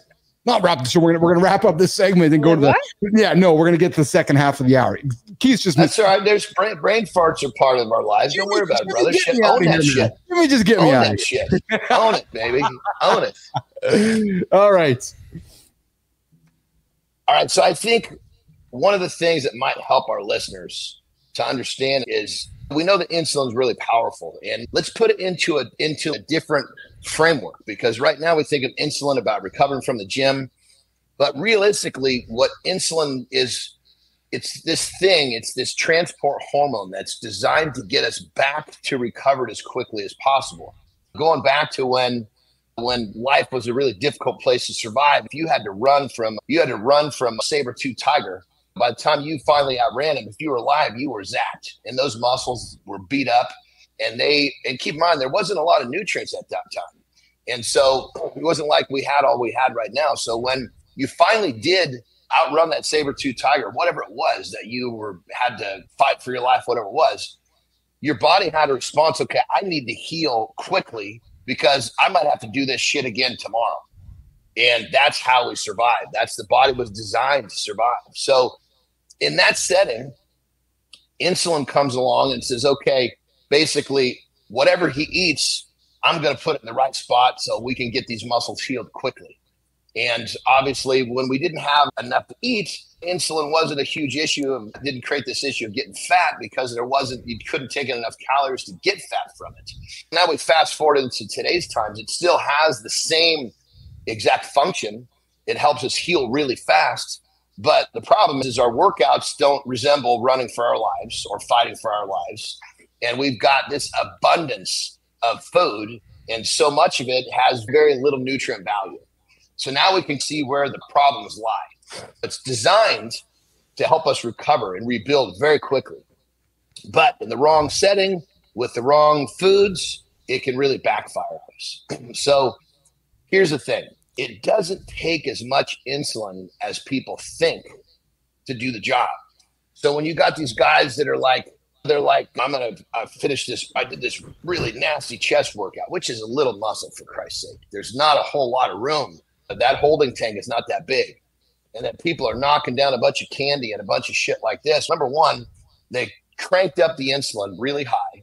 And the insulin basically, now the body is shuttling calories, because there's not a lot of nutrients in the candy they're eating, into the bloodstream and into that broken down muscle to try to heal it. That once that muscle has got all it can hold, boom, now it's going into the fat cell. So if you repeat this process a few times a week, even 2-3 times a week, you're going to get fat quickly. Now, let's talk about if you were to just trigger the insulin just enough. So let's just say that you use some sort of a simple sugar, maybe some fruit juice, some sort of, there are actually studies that say that, what is it, fructose and I'm having a brain fart on the other one. Anyway, you can have a combination of two, it's a drink. It'll pop that insulin and then you eat good nutrient food. That's really the process we're looking for. But the key is not to punch the insulin too hard and not to overeat. So it's a slippery slope. And here's the thing. If you're not some sort of a high level competitor trying to really do something great, it's not going to serve you. If you're in the gym just to get in shape, this is something that's so tricky. And even at the highest level in pro bodybuilding, people misunderstand it and they end up getting fat. And it's really easy to happen. So I guess what I would recommend, we've talked about this before, is when you train, just use that window post-training, because when the muscles are broken down, the body is, when you eat, even if you're just eating some sort of a complex carb, the body is going to trigger some insulin because it wants to heal. And if you're using something that's nutrient dense, that's not a real fast, like you're not eating candy, if you're eating a complex carb and some good types of proteins, easy digestible proteins, you're going to get what you want without getting fat. Probably. It's just, this is you eat too much at any point, especially when the insulin level's high, you're going to get fat. So now the question, Mark, did that make sense to you? As if it makes sense to you that, I was going to break it down, and let's keep breaking this down so it's easy for people to understand. I want to give some tangible things. When we talk about triggering insulin, we got to touch on some tangible things. So the first thing, you got to change your mindset towards, hold on, before that. If your issue is eating terribly, you have bad habits, the last thing you need to be doing is trying to find a way to eat candy after your workouts. That's number one right there. Yes. And one is Rice Krispie treats, gummy bears, all of this stuff. Get that crap out of there. So that's number one. Number two, you got to change your mindset towards food, right? So we talked about it earlier with Jory, right? Eating for purpose and not pleasure. Right. So that you keep trying to look for ways to pleasure yourself. How can I get this to taste good? How can I get away with enjoying my favorite candy bar or my favorite snack? You got to get that out the window and change your mindset. And then as far as workouts, we're not asking you to be Olympians and kill yourself or work yourself like you're running from a saber-toothed tiger, but you do have to go in there and challenge yourself too. If we're going to talk about triggering insulin sensitivity, I think we need to dive into what type of workout should you be doing. So we got resistance training, right? And you do need to train for some hypertrophy, and you do need to train for some muscle endurance. You need to mix it up. What other type of what other type of training do they need to do, John? I think that going back to that example of the muscle being a holding tank, when you burn that muscle out, when that muscle's burned out, that tank is empty. So there's some space for you to basically shuttle nutrients in there quickly. And so resistance training is going to target the muscles. It's going to break down the muscles. If you're an endurance athlete, you obviously it's going to burn the bloodstream first, then it's going to go into the liver. So it's a different style of training. And you keep in mind, insulin has its place for every type of athlete, but it has a different place for every type of athlete. For the most part, realistically, for the general person who's trying to get in shape, probably the best thing you could do is forget about how to try to trigger your insulin to help. For the most part, it's so complex. It's so fucking slippery. You're better off to just eat right, train, make sure you eat some good nutrients after your workout. You eat good food. Your insulin is going to trigger and it's going to do its job. As long as you don't overeat, you're getting the benefit from it, and you're not wasting all this time and energy trying to figure out how to do it. The body does it by itself. It's when we start doing this dumb shit like eating candy, trying to make it trigger harder, that we fuck shit up. And that's another thing too. The people become diabetic from triggering eating too much sugar. So if you're constantly doing this trigger insulin, think of it like this. Exactly. Your insulin's like a light switch, right? It's boom, you're turning it on and off. And it was only, let's just say, just for the sake of this discussion, it was only designed to have 100,000 on offs before it breaks. If you're triggering this shit all the time, you're going to burn through that number of clicks and it's going to break. Now, guess what? You're a fucking diabetic. So we weren't designed as human beings during a time where we even had the possibility to trigger our insulin that much. So it was very easy for us not to become diabetic because we didn't have the resources to flip that switch over and over. An average American is probably flipping that switch multiple times per day. And when I say multiple, every time you eat something that's processed with a bunch of sugar, boom, you're popping that son of a bitch. Guess what? That's another one of your clicks. And pretty soon you're going to use up all your clicks. That switch is going to break. Now you're diabetic. Why it's the average food in North America has become so rich in sugar. That's why we have this massive epidemic of diabetes, because the way that, especially the way the kids are eating now, they're flipping that switch all day long. Next thing they're 15, 16, 17, and the switch is fucking broken. Guess what? You just signed up for a lifelong problem, all because you didn't understand how the whole thing works. So forget about it. My recommendation is forget about this shit. Just train, eat properly after your workout, and it's going to happen the way it should happen. In many ways, John, as you and Marty have been talking about this and I've been listening in on it, it reminds our listeners to continue to choose those single ingredient foods. Yes, it's easy to go into the GNC. Yes, it's easy to go and buy the protein bar. Yes, it's easy to go buy the quick fix foods along the way. And I know this is cliche and obvious, but I'm going to state it anyways. It's that's what's causing the problems, isn't it? You're going to the health food store. You're buying those packaged foods, and it's killing you. And it's not even the health food store. It's the fucking grocery store. Everything we eat is filled with sugar. The sugar content is fucking sky high. Here's the thing. In crackers, for Christ's sake, there's sugar in crackers. You just can't taste it because they put the salt in there, which then offsets the sugar, but it has this really rich flavor that you can't wait to have another one. Guess what? Most processed foods are messing with your insulin. And I guess the simplest way to do it, like you said, Keith, if you go to single ingredient foods, that's going to eliminate almost all of the problems that we're talking about. I mean, not to mention what we're talking about here. You'll feel better. You'll sleep better. If you're fat, you'll start losing body fat. You won't even know why. It's like the processed foods that are so sugar heavy is the root of all this issue. I want to add this in too. So those of you that are listening to this, understand that you're going to see marketing for, hey, try this plan. You can eat whatever you want, right? Yeah, try this. bullshit. You don't have to stop the pizza. You don't have to stop the crackers. You don't have to stop the sweets. So understand everything we're talking about, that people are going to tell you these things to try to get your money, because folks are always going to look for a shortcut. So keep that in mind, and just know that switching to single ingredient foods and doing things the right way, the scientific proven way, is always going to be superior to these ways, these new trends. And hey, try my 60-day program where you can do whatever the fuck you want. That's not going to work. So just want to throw that in there too. Yeah. Yeah. You know, and nation, as we come up towards November, as we're approaching No Month, the month where we're encouraging to make more decisions that point in the direction of no, so you can work towards making some decisions that help you towards your big goals, which move towards a yes.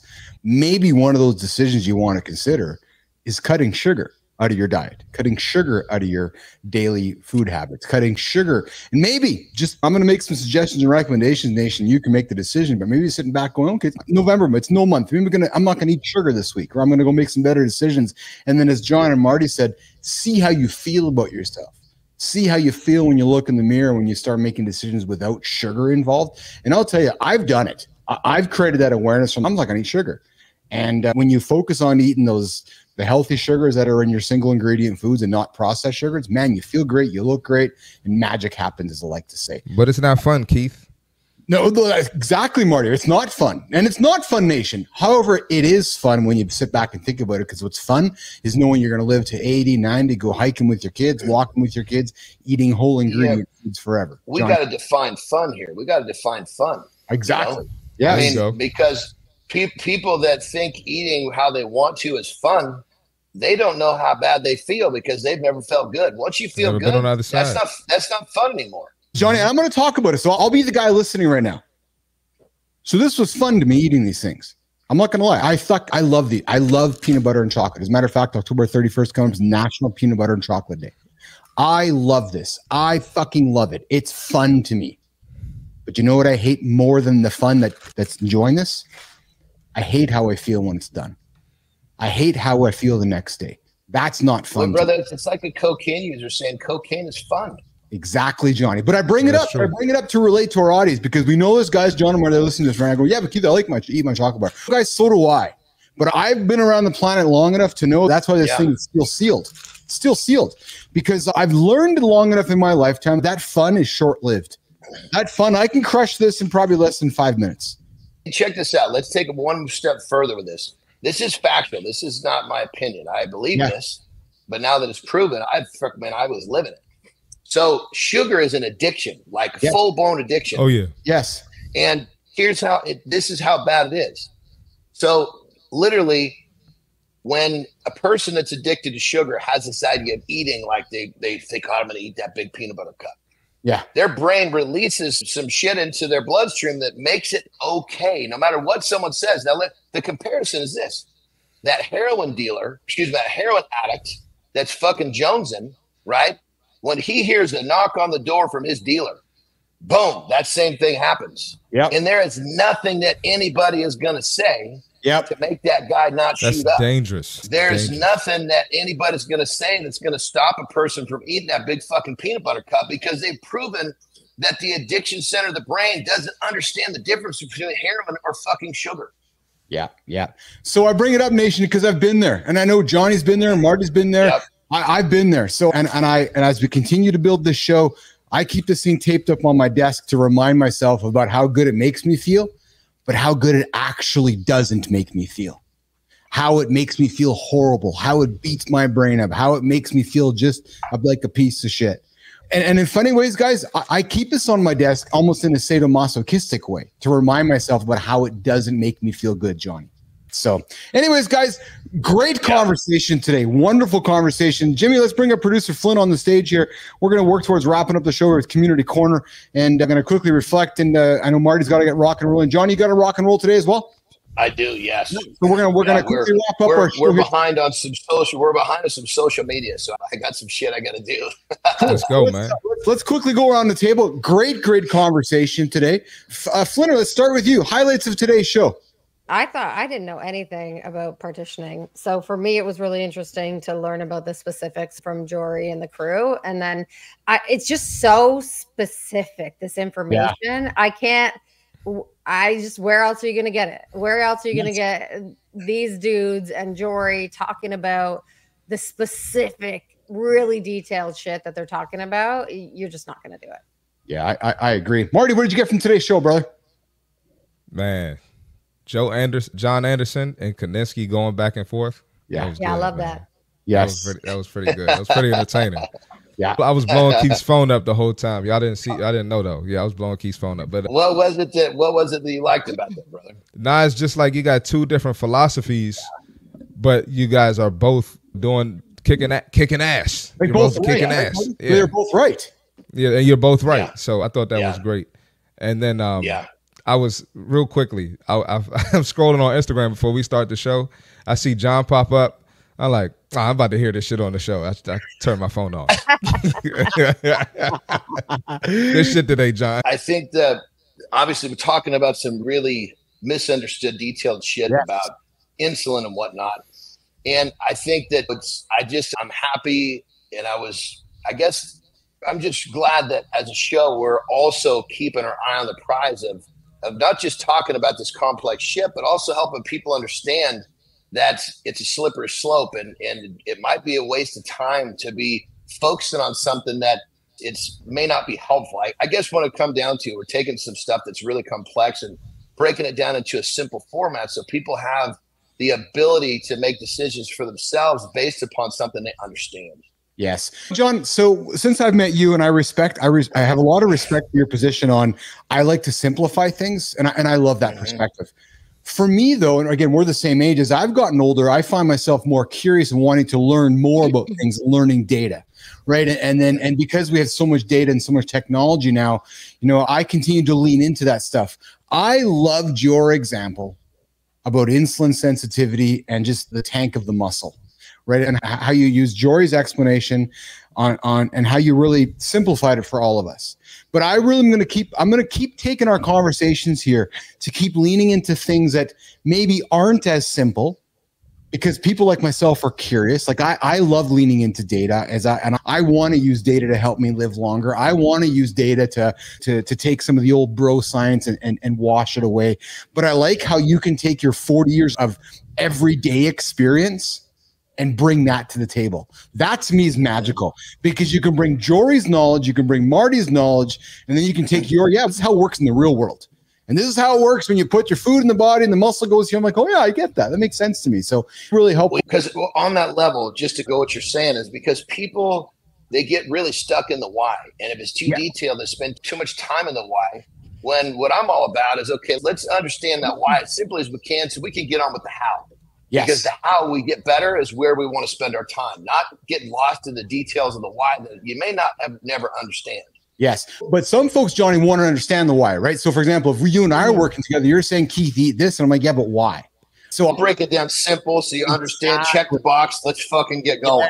Yeah, but that's what I like. So you're good at that, Johnny. I'm trying to bring the listener to the table going, yeah, but why? Yeah. And because it takes your 40 years of knowledge and you're saying, but here's why, Keith. Oh, okay, I get it. So I thought today's show was great. I thought Mike Koniski offered some nuggets. And what we've learned, guys, and Marty goes back to what Johnny always says, right? The guy who's wrong or the guy who's right, both are right. And it's which approach do you want to take? The guy who says he can and the guy who says he can't are both. Or it's the believe. The guy who believes, whatever he believes is what he's going to do. And that's when it comes down to it. What do you believe? Be careful what you think, because what you think translates into what you believe real fucking quick. That's it. Exact. Okay. So before we wrap it up, two quick things with John and Marty still on stage. I want to wrap up two quick comments. So first of all, comment number one, I want to quickly just call a public shout out to my lovely, I'm so proud of my wife, Lauren, Marty. She did a second marathon. She ran a second half marathon again yesterday. PB'd it. She ran against 740 females here in Winnipeg. She came in 114. Hey, that's awesome. There you go. Kicking butt. She beat her last one by a whole minute. And I'm really proud of that, baby. So I loved watching that commitment, and she went and killed it yesterday. Good job on that. And secondly, nation, for all of us and for all of you tuning in, Friday, over 1,100 of you guys showed up on Friday. And today, another 1,200 and counting showed up again today. So on behalf of Keith, Marty, Johnny, Coach Flynn, and producer Jimmy, we're thanking you guys for showing up, helping us build this big, massive morning show. We can't do it with you guys. So you guys tuning in and showing up and liking the show, subscribing to the show, telling friends and commenting is only giving us the energy to keep building this fucking rocket ship. And as Johnny says, you're watching this airplane turn into a rocket ship in real time. We're building it as we fly. So I'm full of gratitude, thanking you guys for showing up every single day with us. It's a lot of fun, man. And man, the numbers just keep doing this. Fuck, man, Marty, Johnny, Christina, over 1,200 today so far. It's amazing.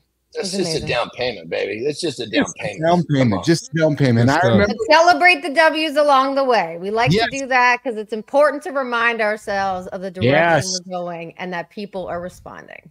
And one last thing, to those of you that are wondering whether you should start today or you want to start next Monday or start next Wednesday or start next Thursday, I'm just going to remind you with this. It was March, and I said to myself, I want to do this morning show. When should I start? I'm starting on Monday. And on that Monday, March 11th, nobody showed up.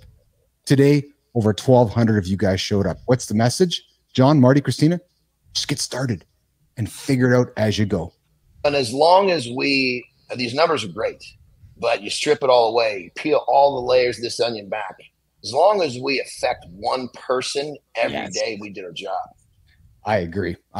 So thank you, nation, for showing up with us. We love showing up with you, and we get out of bed every single day, 4 a.m., 3 a.m., whatever time it is. We get up to start this show at 8 o'clock Eastern time. Yes, Eastern time, even though Keith's on Central and Johnny's on Pacific, but Flinner and Marty are on Eastern time, and the world's on Eastern time, so we cater to Flynn and Marty. Yes, Johnny, we know. Right, you do. 8 o'clock Eastern time, mornings in the lab with Keith and friends. You know where to find us. Marty, Johnny, have yourselves an awesome day today, and I look forward to rock and roll with you guys tomorrow morning, okay? Thank Sounds God, good. man. Y'all have a good one, man. I'm just about ready to piss my pants. The time I'm dribbling, man. I'm dribbling. That's it. I said I got a dribble going. I'll see you in the morning. See you tomorrow. All right, guys, have a good one. Have a good one. All right, you're left with Keith and Christina here for Community Corner, the last 30 minutes of the show. And at this point, we get into what we like to call the Creator Spotlight. And we we got to do a quick little shout out to Random Rick Reviews. We see you in the chat. We definitely do. There's always interaction. We love it. We love bringing people up, and we appreciate you. Thank you. Oh, I see that. I see that Rick Reviews there. I missed that comment there, Christina. So thanks for calling it out for us. I'm just going to pull us over to this camera over here. And we got good time here to do. Oh, yeah. So no chat. Oh, yeah. Sorry, Random. Listen. Thanks to Tina catching my back over here. But yes, we absolutely like to call up folks here on the show. We love to have you involved in the shows. And Fit Presenter, I appreciate you showing up here today. It was a great show today. It was an absolutely great show today. Good time. I see you there as well. And I appreciate you showing up today always. And good time. Good time. I'm hoping you're getting your walks going in there. I know you've been rocking and rolling with us, but let's keep this machine going. Okay, Tina, Jimmy, let's go to our Creator Spotlight. So right now we want to talk about a transparent storyteller. Yeah. Built an organic following. Tina, 300,000 people by sharing not just her successes. Nope. But her failures. We know how failures are celebrated here, Tina. So this person built over 300,000 people by sharing not just her successes, but her followers, driving nearly not 10, not 20, nope, 30 million impressions on LinkedIn through real human storytelling. Go figure. Yeah, let's go. Real human storytelling. It works. It works, nation. This human, a resilient entrepreneur, despite launching Brodo, little hint there, in 2019, taking it nationwide, and filing for bankruptcy in 2024, this human embraces failure as a badge of honor. Definitely a business athlete, clearly, showing that trying and failing is a crucial part to success. Listen, you can't have love without hate. You can't have success. You can't have success without failure. This human is a personal branding expert who now provides consulting to help others develop their own personal brands, guiding them to reach their fullest potential through authenticity and transparency. So today's Creator Spotlight for Mornings in the Lab with Keith and Friends is this human being with a last name that I went to school with. My drum roll. It is Erica. Hey! Erica Rankin. Good morning, good morning, good morning. We are celebrating you here today on Mornings in the Lab with Keith and Friends. Excited to do that. Christina, why are we celebrating Erica Rankin from Toronto, Canada today?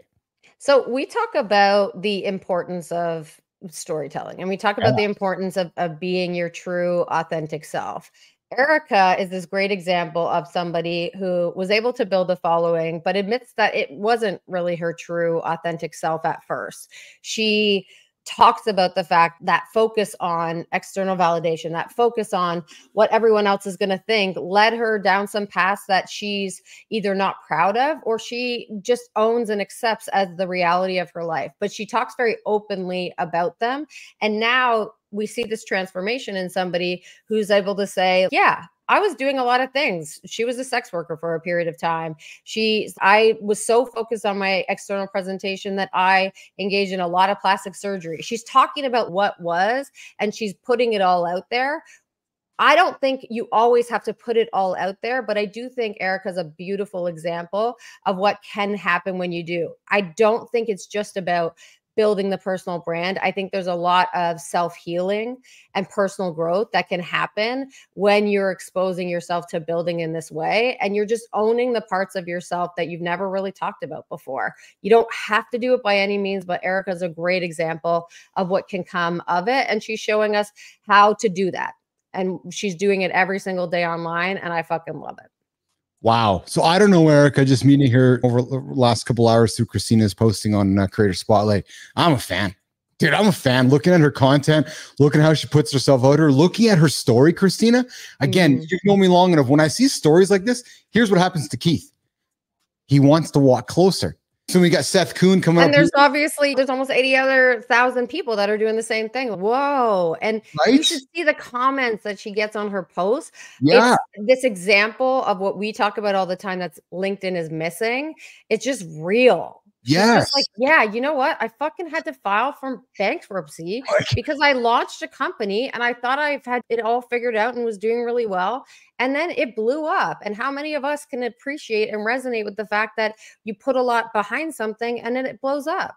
That's real. That's real life. And people want that information and they want to hear from people that have overcome that and are transforming as a result of those things of real life happening to them. It takes balls. I look at her about, I look at Erica's about section, Christina. I'm like, that takes balls. It takes balls to write that. It takes balls to put it out there. And then most importantly, it takes balls to stand behind it. So yeah, I did this and then I filed for bankruptcy and I'm still here. I can't change who I am. I can look back on the decisions that I've made and own it. Just own who you are. Don't be ashamed of it. I love it. Erica, I'm a fan. I would love to have you on the show. Would love to hear your story. Would love to hear how you got here. The fact that you embrace failure makes you an absolute business athlete because, Erica, you can't have success without failure. And your vulnerability makes me, like I said to Christina moments ago, makes me want to walk towards you. So nation, I invite you, go check out Erica Rankin over on LinkedIn. Go check out what she's up to. She's clearly doing some great work. And if you're looking for some tips on how to be a vulnerable, authentic human, hey, Christina, just go follow Erica Rankin because she'll give you some good advice on how to be she'll be a good example on how to be a great, authentic human being. Erica, congratulations, Creator Spotlight. And listen, I bet you somebody, Erica, I know somebody that you're like, hey, I like the work they're doing. Well, come tell Christina or myself, come on to the show, nominate them. We'll celebrate somebody else that you know for today's Creator Spotlight. So, all right, Christina, that was awesome, man. I'm a big fan of that. And we're going to continue expanding our creator spotlights as we keep growing the show here. The plan is to expand this onto other platforms outside of LinkedIn, and I know we're focusing as much as we can on Substack and some other platforms. But love this part of the show. Okay, Tina, business and branding is up next, where you and I sit back and talk about business and branding. And it looks like today we're going to talk about the boundaries of saying no in business and branding. And I just don't want, before we get into this, I want to just call you out and congratulate you for what you said, because I loved your personal brand bite and it drove some conversation earlier. So many people wake up thinking that, oh yeah, I got to get my logo done. I got to get this done, get that done. It's not your brand. Nobody cares. All right. So I love that you called that out. And I loved Quillen's comments and some people's comments, because sometimes we need to be reminded of that. And but I'll also say sometimes when we're stuck, I'm going to give permission to this, Christina. Sometimes when we're stuck getting started, just taking a day to do that is a helpful thing. It is. Take a day. Just don't pay somebody $2,500. Yes. Like I say that with love because I've been there. I've spent the money. And it's not to say the work is not valuable. The work is incredibly valuable. It's at the right time though. And what I think gets confused is that is the representation of what brand is. That's what a lot of people know brand to be. So they think they're making the right step. They think, okay, that's what I need to do. I need to name my company. I need to figure out what my logo is. What font am I going to use? Nobody knows what the fuck font you're using. Nobody cares what the fuck font you're using. They don't, because you can have the most beautiful, beautiful brand. And if it says nothing, if there's nothing deep that resonates with your audience about it, nobody will give a shit. I almost seem like we need to create a segment of the show or do a series of shows, Christina, which is teaching people that this is going to sound condescending, what a brand is. And a brand is not a logo. A brand is not your font. A brand is actually something that goes underneath all of that. And it's actually not really tangible. What does it mean? What does it say? How does it make people feel? What's the resonance that it has with folks? Yes. So let's continue. Let's continue to talk about the importance of boundaries and saying no, because as a nation, in less than 10 days, we're going into November, the month of no, a month where we are inviting you to say no so that you can say yes to something you really want to achieve. Because before December is going to be here, before December 31st is going to be here, and before you're going to be inundated with these concepts of, oh, it's New Year's resolutions, I got to do something. I got to do something. No, just don't. Pause now. look at November and say, okay, I got to stop doing something so I can really hit a big goal. So today we're going to talk about why boundaries matter and saying no in business and branding. Number one, why boundaries matter. Preserves mental energy, focusing on the high impact opportunities. Christina, let's talk about this. So boundaries are hard, and they've been really hard for me. I think they're hard for a lot of entrepreneurs because a lot of entrepreneurs are really high performers, and we didn't get to where we are deciding to start a company by not doing a lot of shit. Yeah. I have said oftentimes, I'm much better when I have a lot of shit on my plate. Like, for whatever reason, when I have too much time to do something, I just fucking put it off and put it off and put it off. So I like taking things on. It helps me to organize things, and it keeps me excited and engaged. What happens though is I take on too much. Yes. And ultimately, when you're taking on too much as a business owner, it's so easy for us to start saying no to all the other things in our lives that we really need to do, or start saying no to opportunities that might be the right thing that you should be doing. If you don't have a clear idea on the direction that you're going, and that's, to me, the first step about boundaries. It's not just saying no, it's saying, okay, where do I want to be? Mm-hmm. What do I want to do? Where do I want to focus on?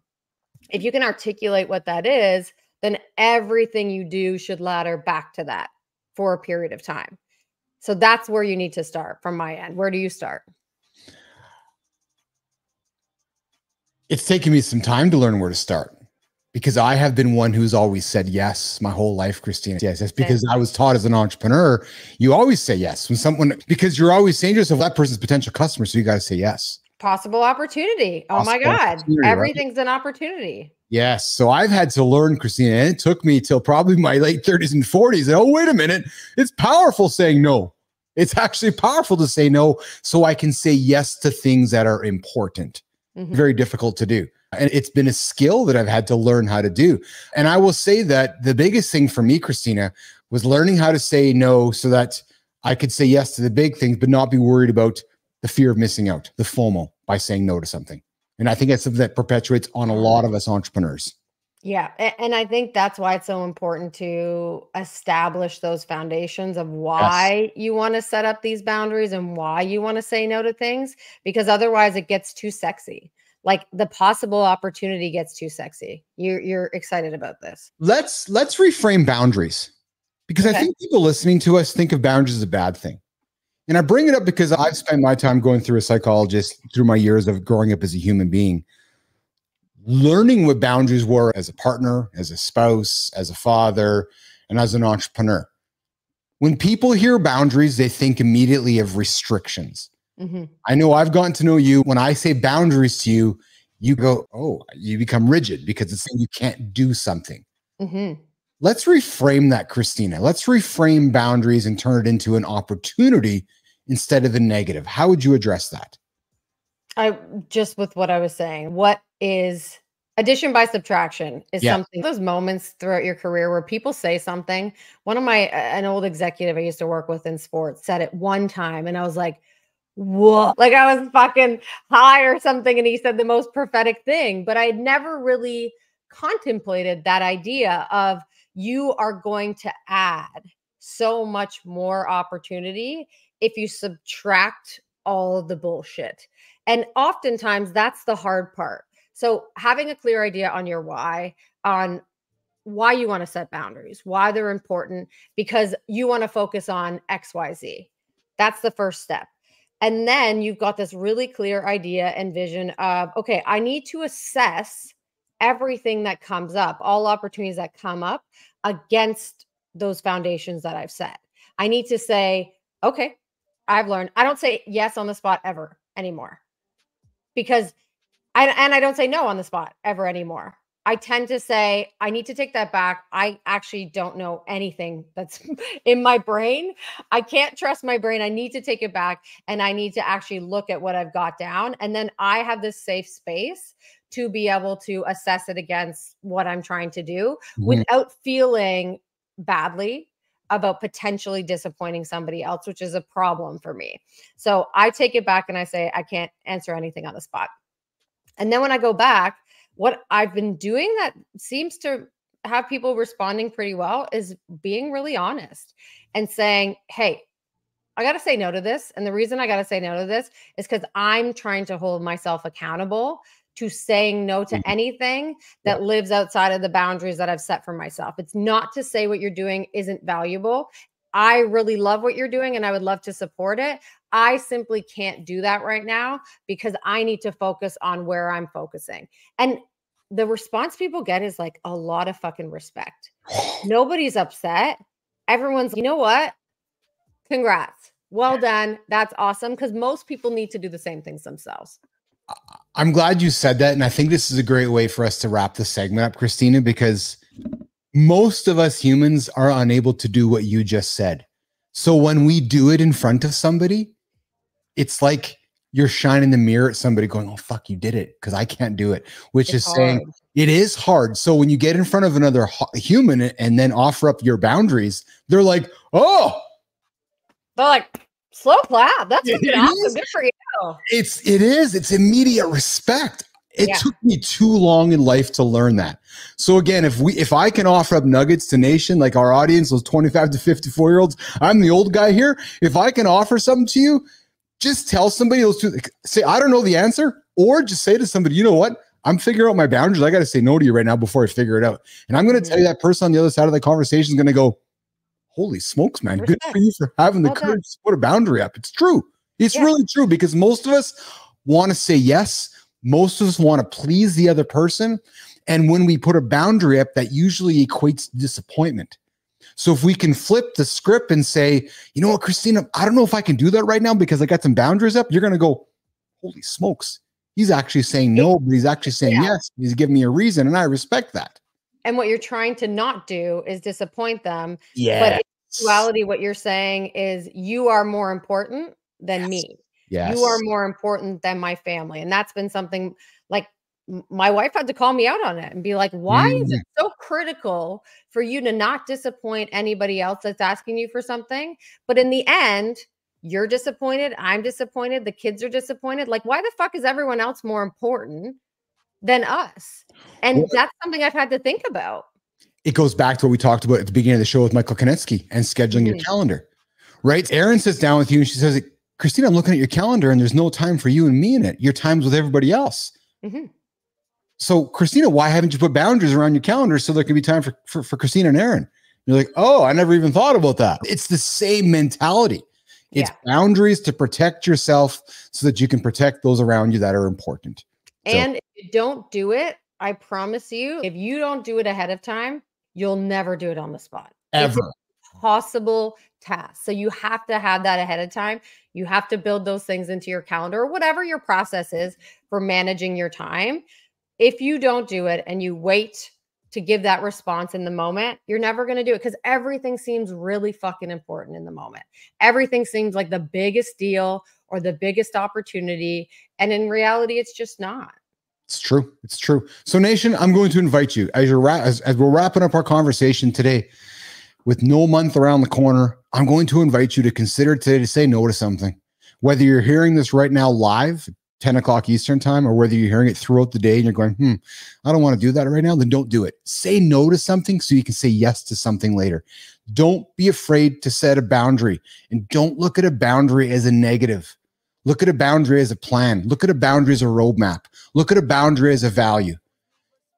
That's how I would invite you to look at it. Christina, great show today. Over 1,200 people showed up. Great conversation, great dialogue, and the momentum doesn't stop. Tomorrow, MC Bork coming to join us. We're going to talk about creating your most awesome self. Big conversation. Rich Ingram's going to join us tomorrow as well. So I'm looking forward to tomorrow's show. And of course, we got a full week of shows all week as well. So Flinner, let's go have a great day today. Nation, go and get after the day today. Felix, I know you're tuning in. We're going to rock and roll after this. And Jimmy. Hey, Felix. I appreciate all you. I appreciate all your help, but Jimmy today as well. And Nation, you guys go get a good one. Random Rick, I appreciate you joining us. And I promise to address you tomorrow. If you haven't subscribed to the channel, please subscribe to it. Like the channel. Tell your friends about it. We go live every single day, 8 o'clock Eastern time, right here on YouTube, X, and LinkedIn. And I got my hand motions everywhere. I'm excited today. Good time. Thanks for joining up. Fit Presenter, thanks for joining up. Always respect and love having you in the show here, Mike, and Boss, and so forth. So Tina, have a good one. Jimmy, have a good one. We'll talk to you guys a little later, all right? Ciao. See you guys.